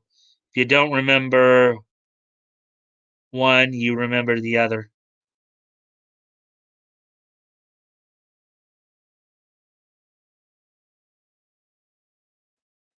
Man, I forgot how much I love Penguins when a great show, well written, with solid characters. I should pick up DVDs for grandson. Cute and cuddly boys. Hello, I am the real Jenna Stewart. Can we talk? Actually, Jenna, we're just about to end the stream. Um, let's see.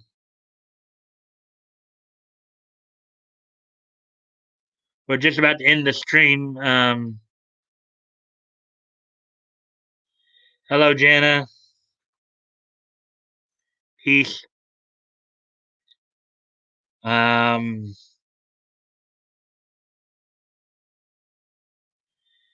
can we talk?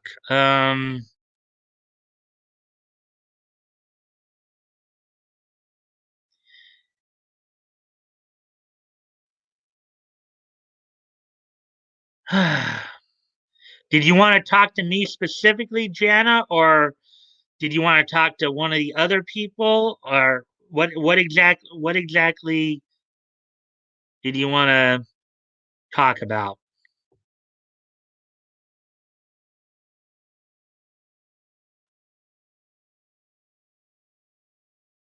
It's not a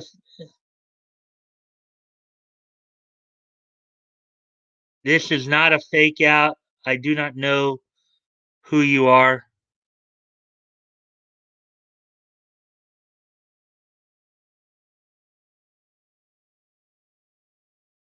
Okay.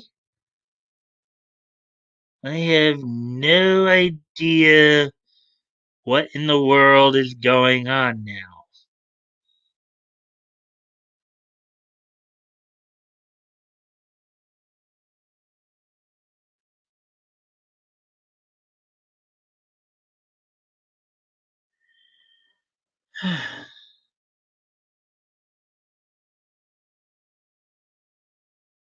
Almost like you're saying two different things there, Jenna.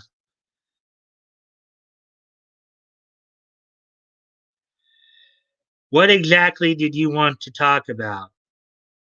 And who did you want to talk about it with?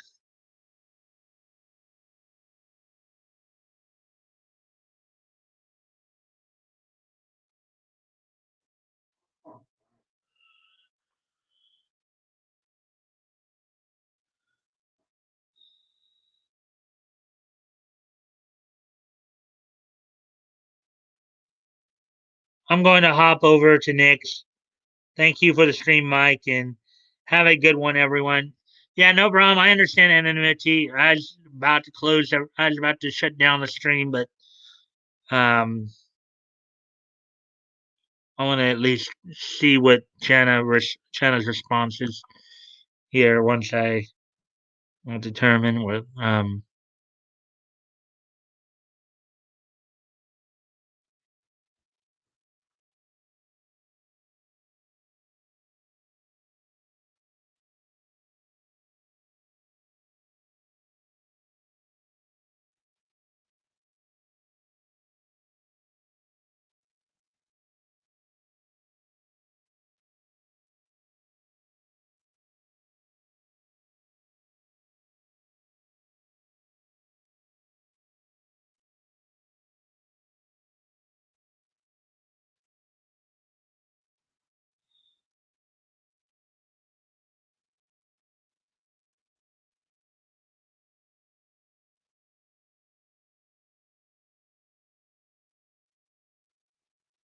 It is not a fake out. I do not know who you are.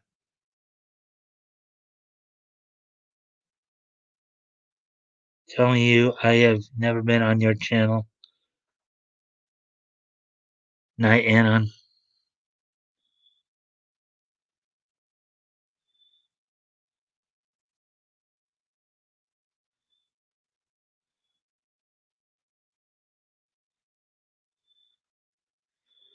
So then, based on what I'm seeing, did you want to talk to me?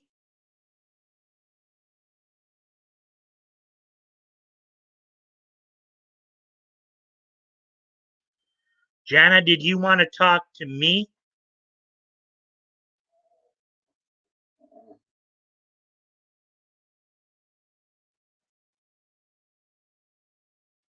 Sounds like Jana's AMD Jana, not the person that was on.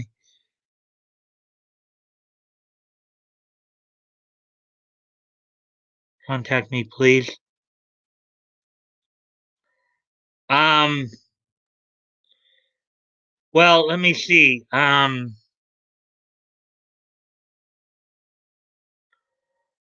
could maybe bring you into the studio here, and then once I close out the stream, we can talk. If you don't mind doing that, I can like share the link to this particular studio.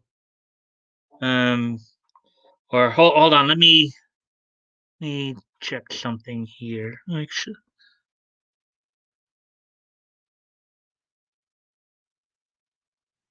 Actually, maybe I shouldn't because if this is there a way to contact her?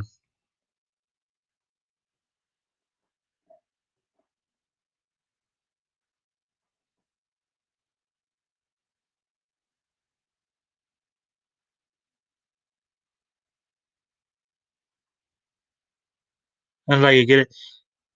Yeah, I was thinking about that, but let me see first if I can. If she's got any kind of contact information on her channel because I just realized maybe it might not be a good idea to let her in here. You know, but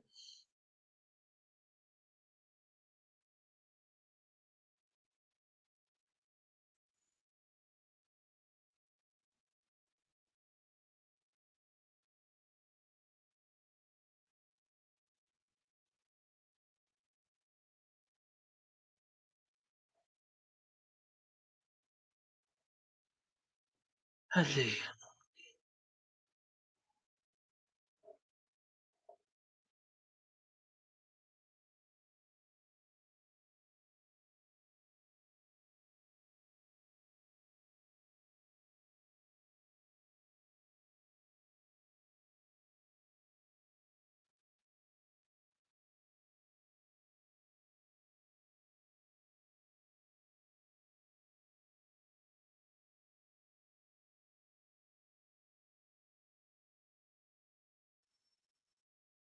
That might not be working too much.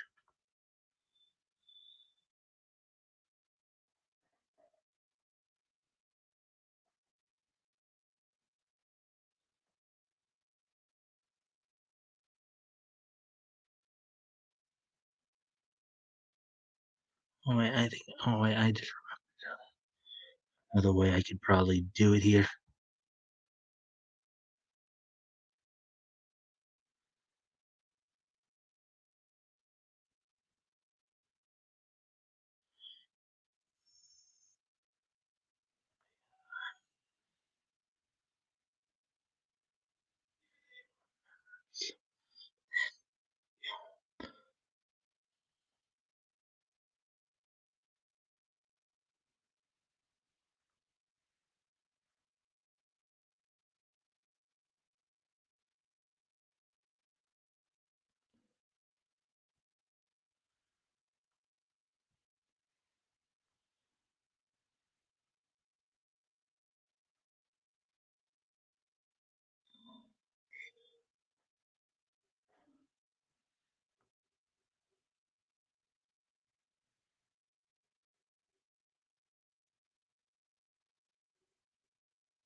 Maybe she's talking about the person who said he was her friend last.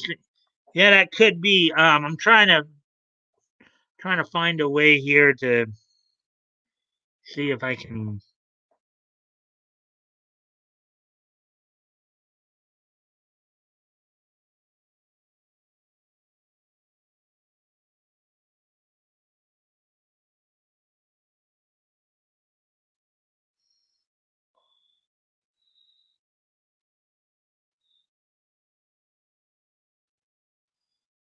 Any kind of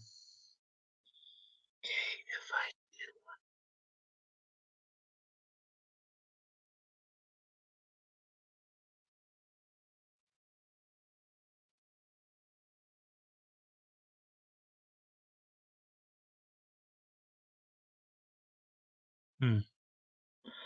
um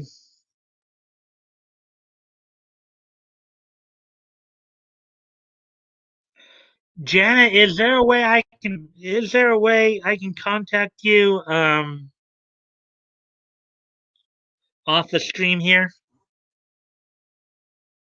Because I don't know of any like kind of like um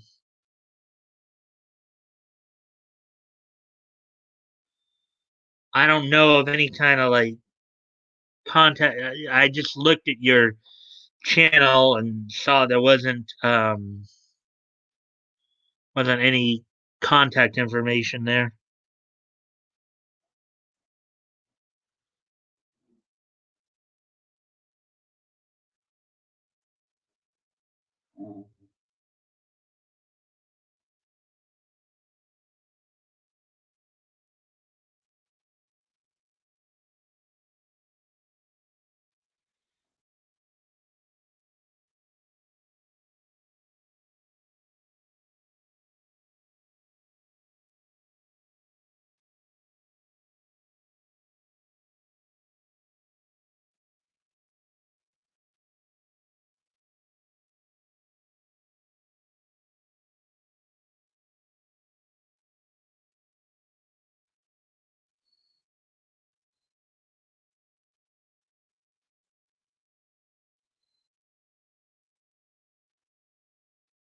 I'm 42. Yeah, I know, I know.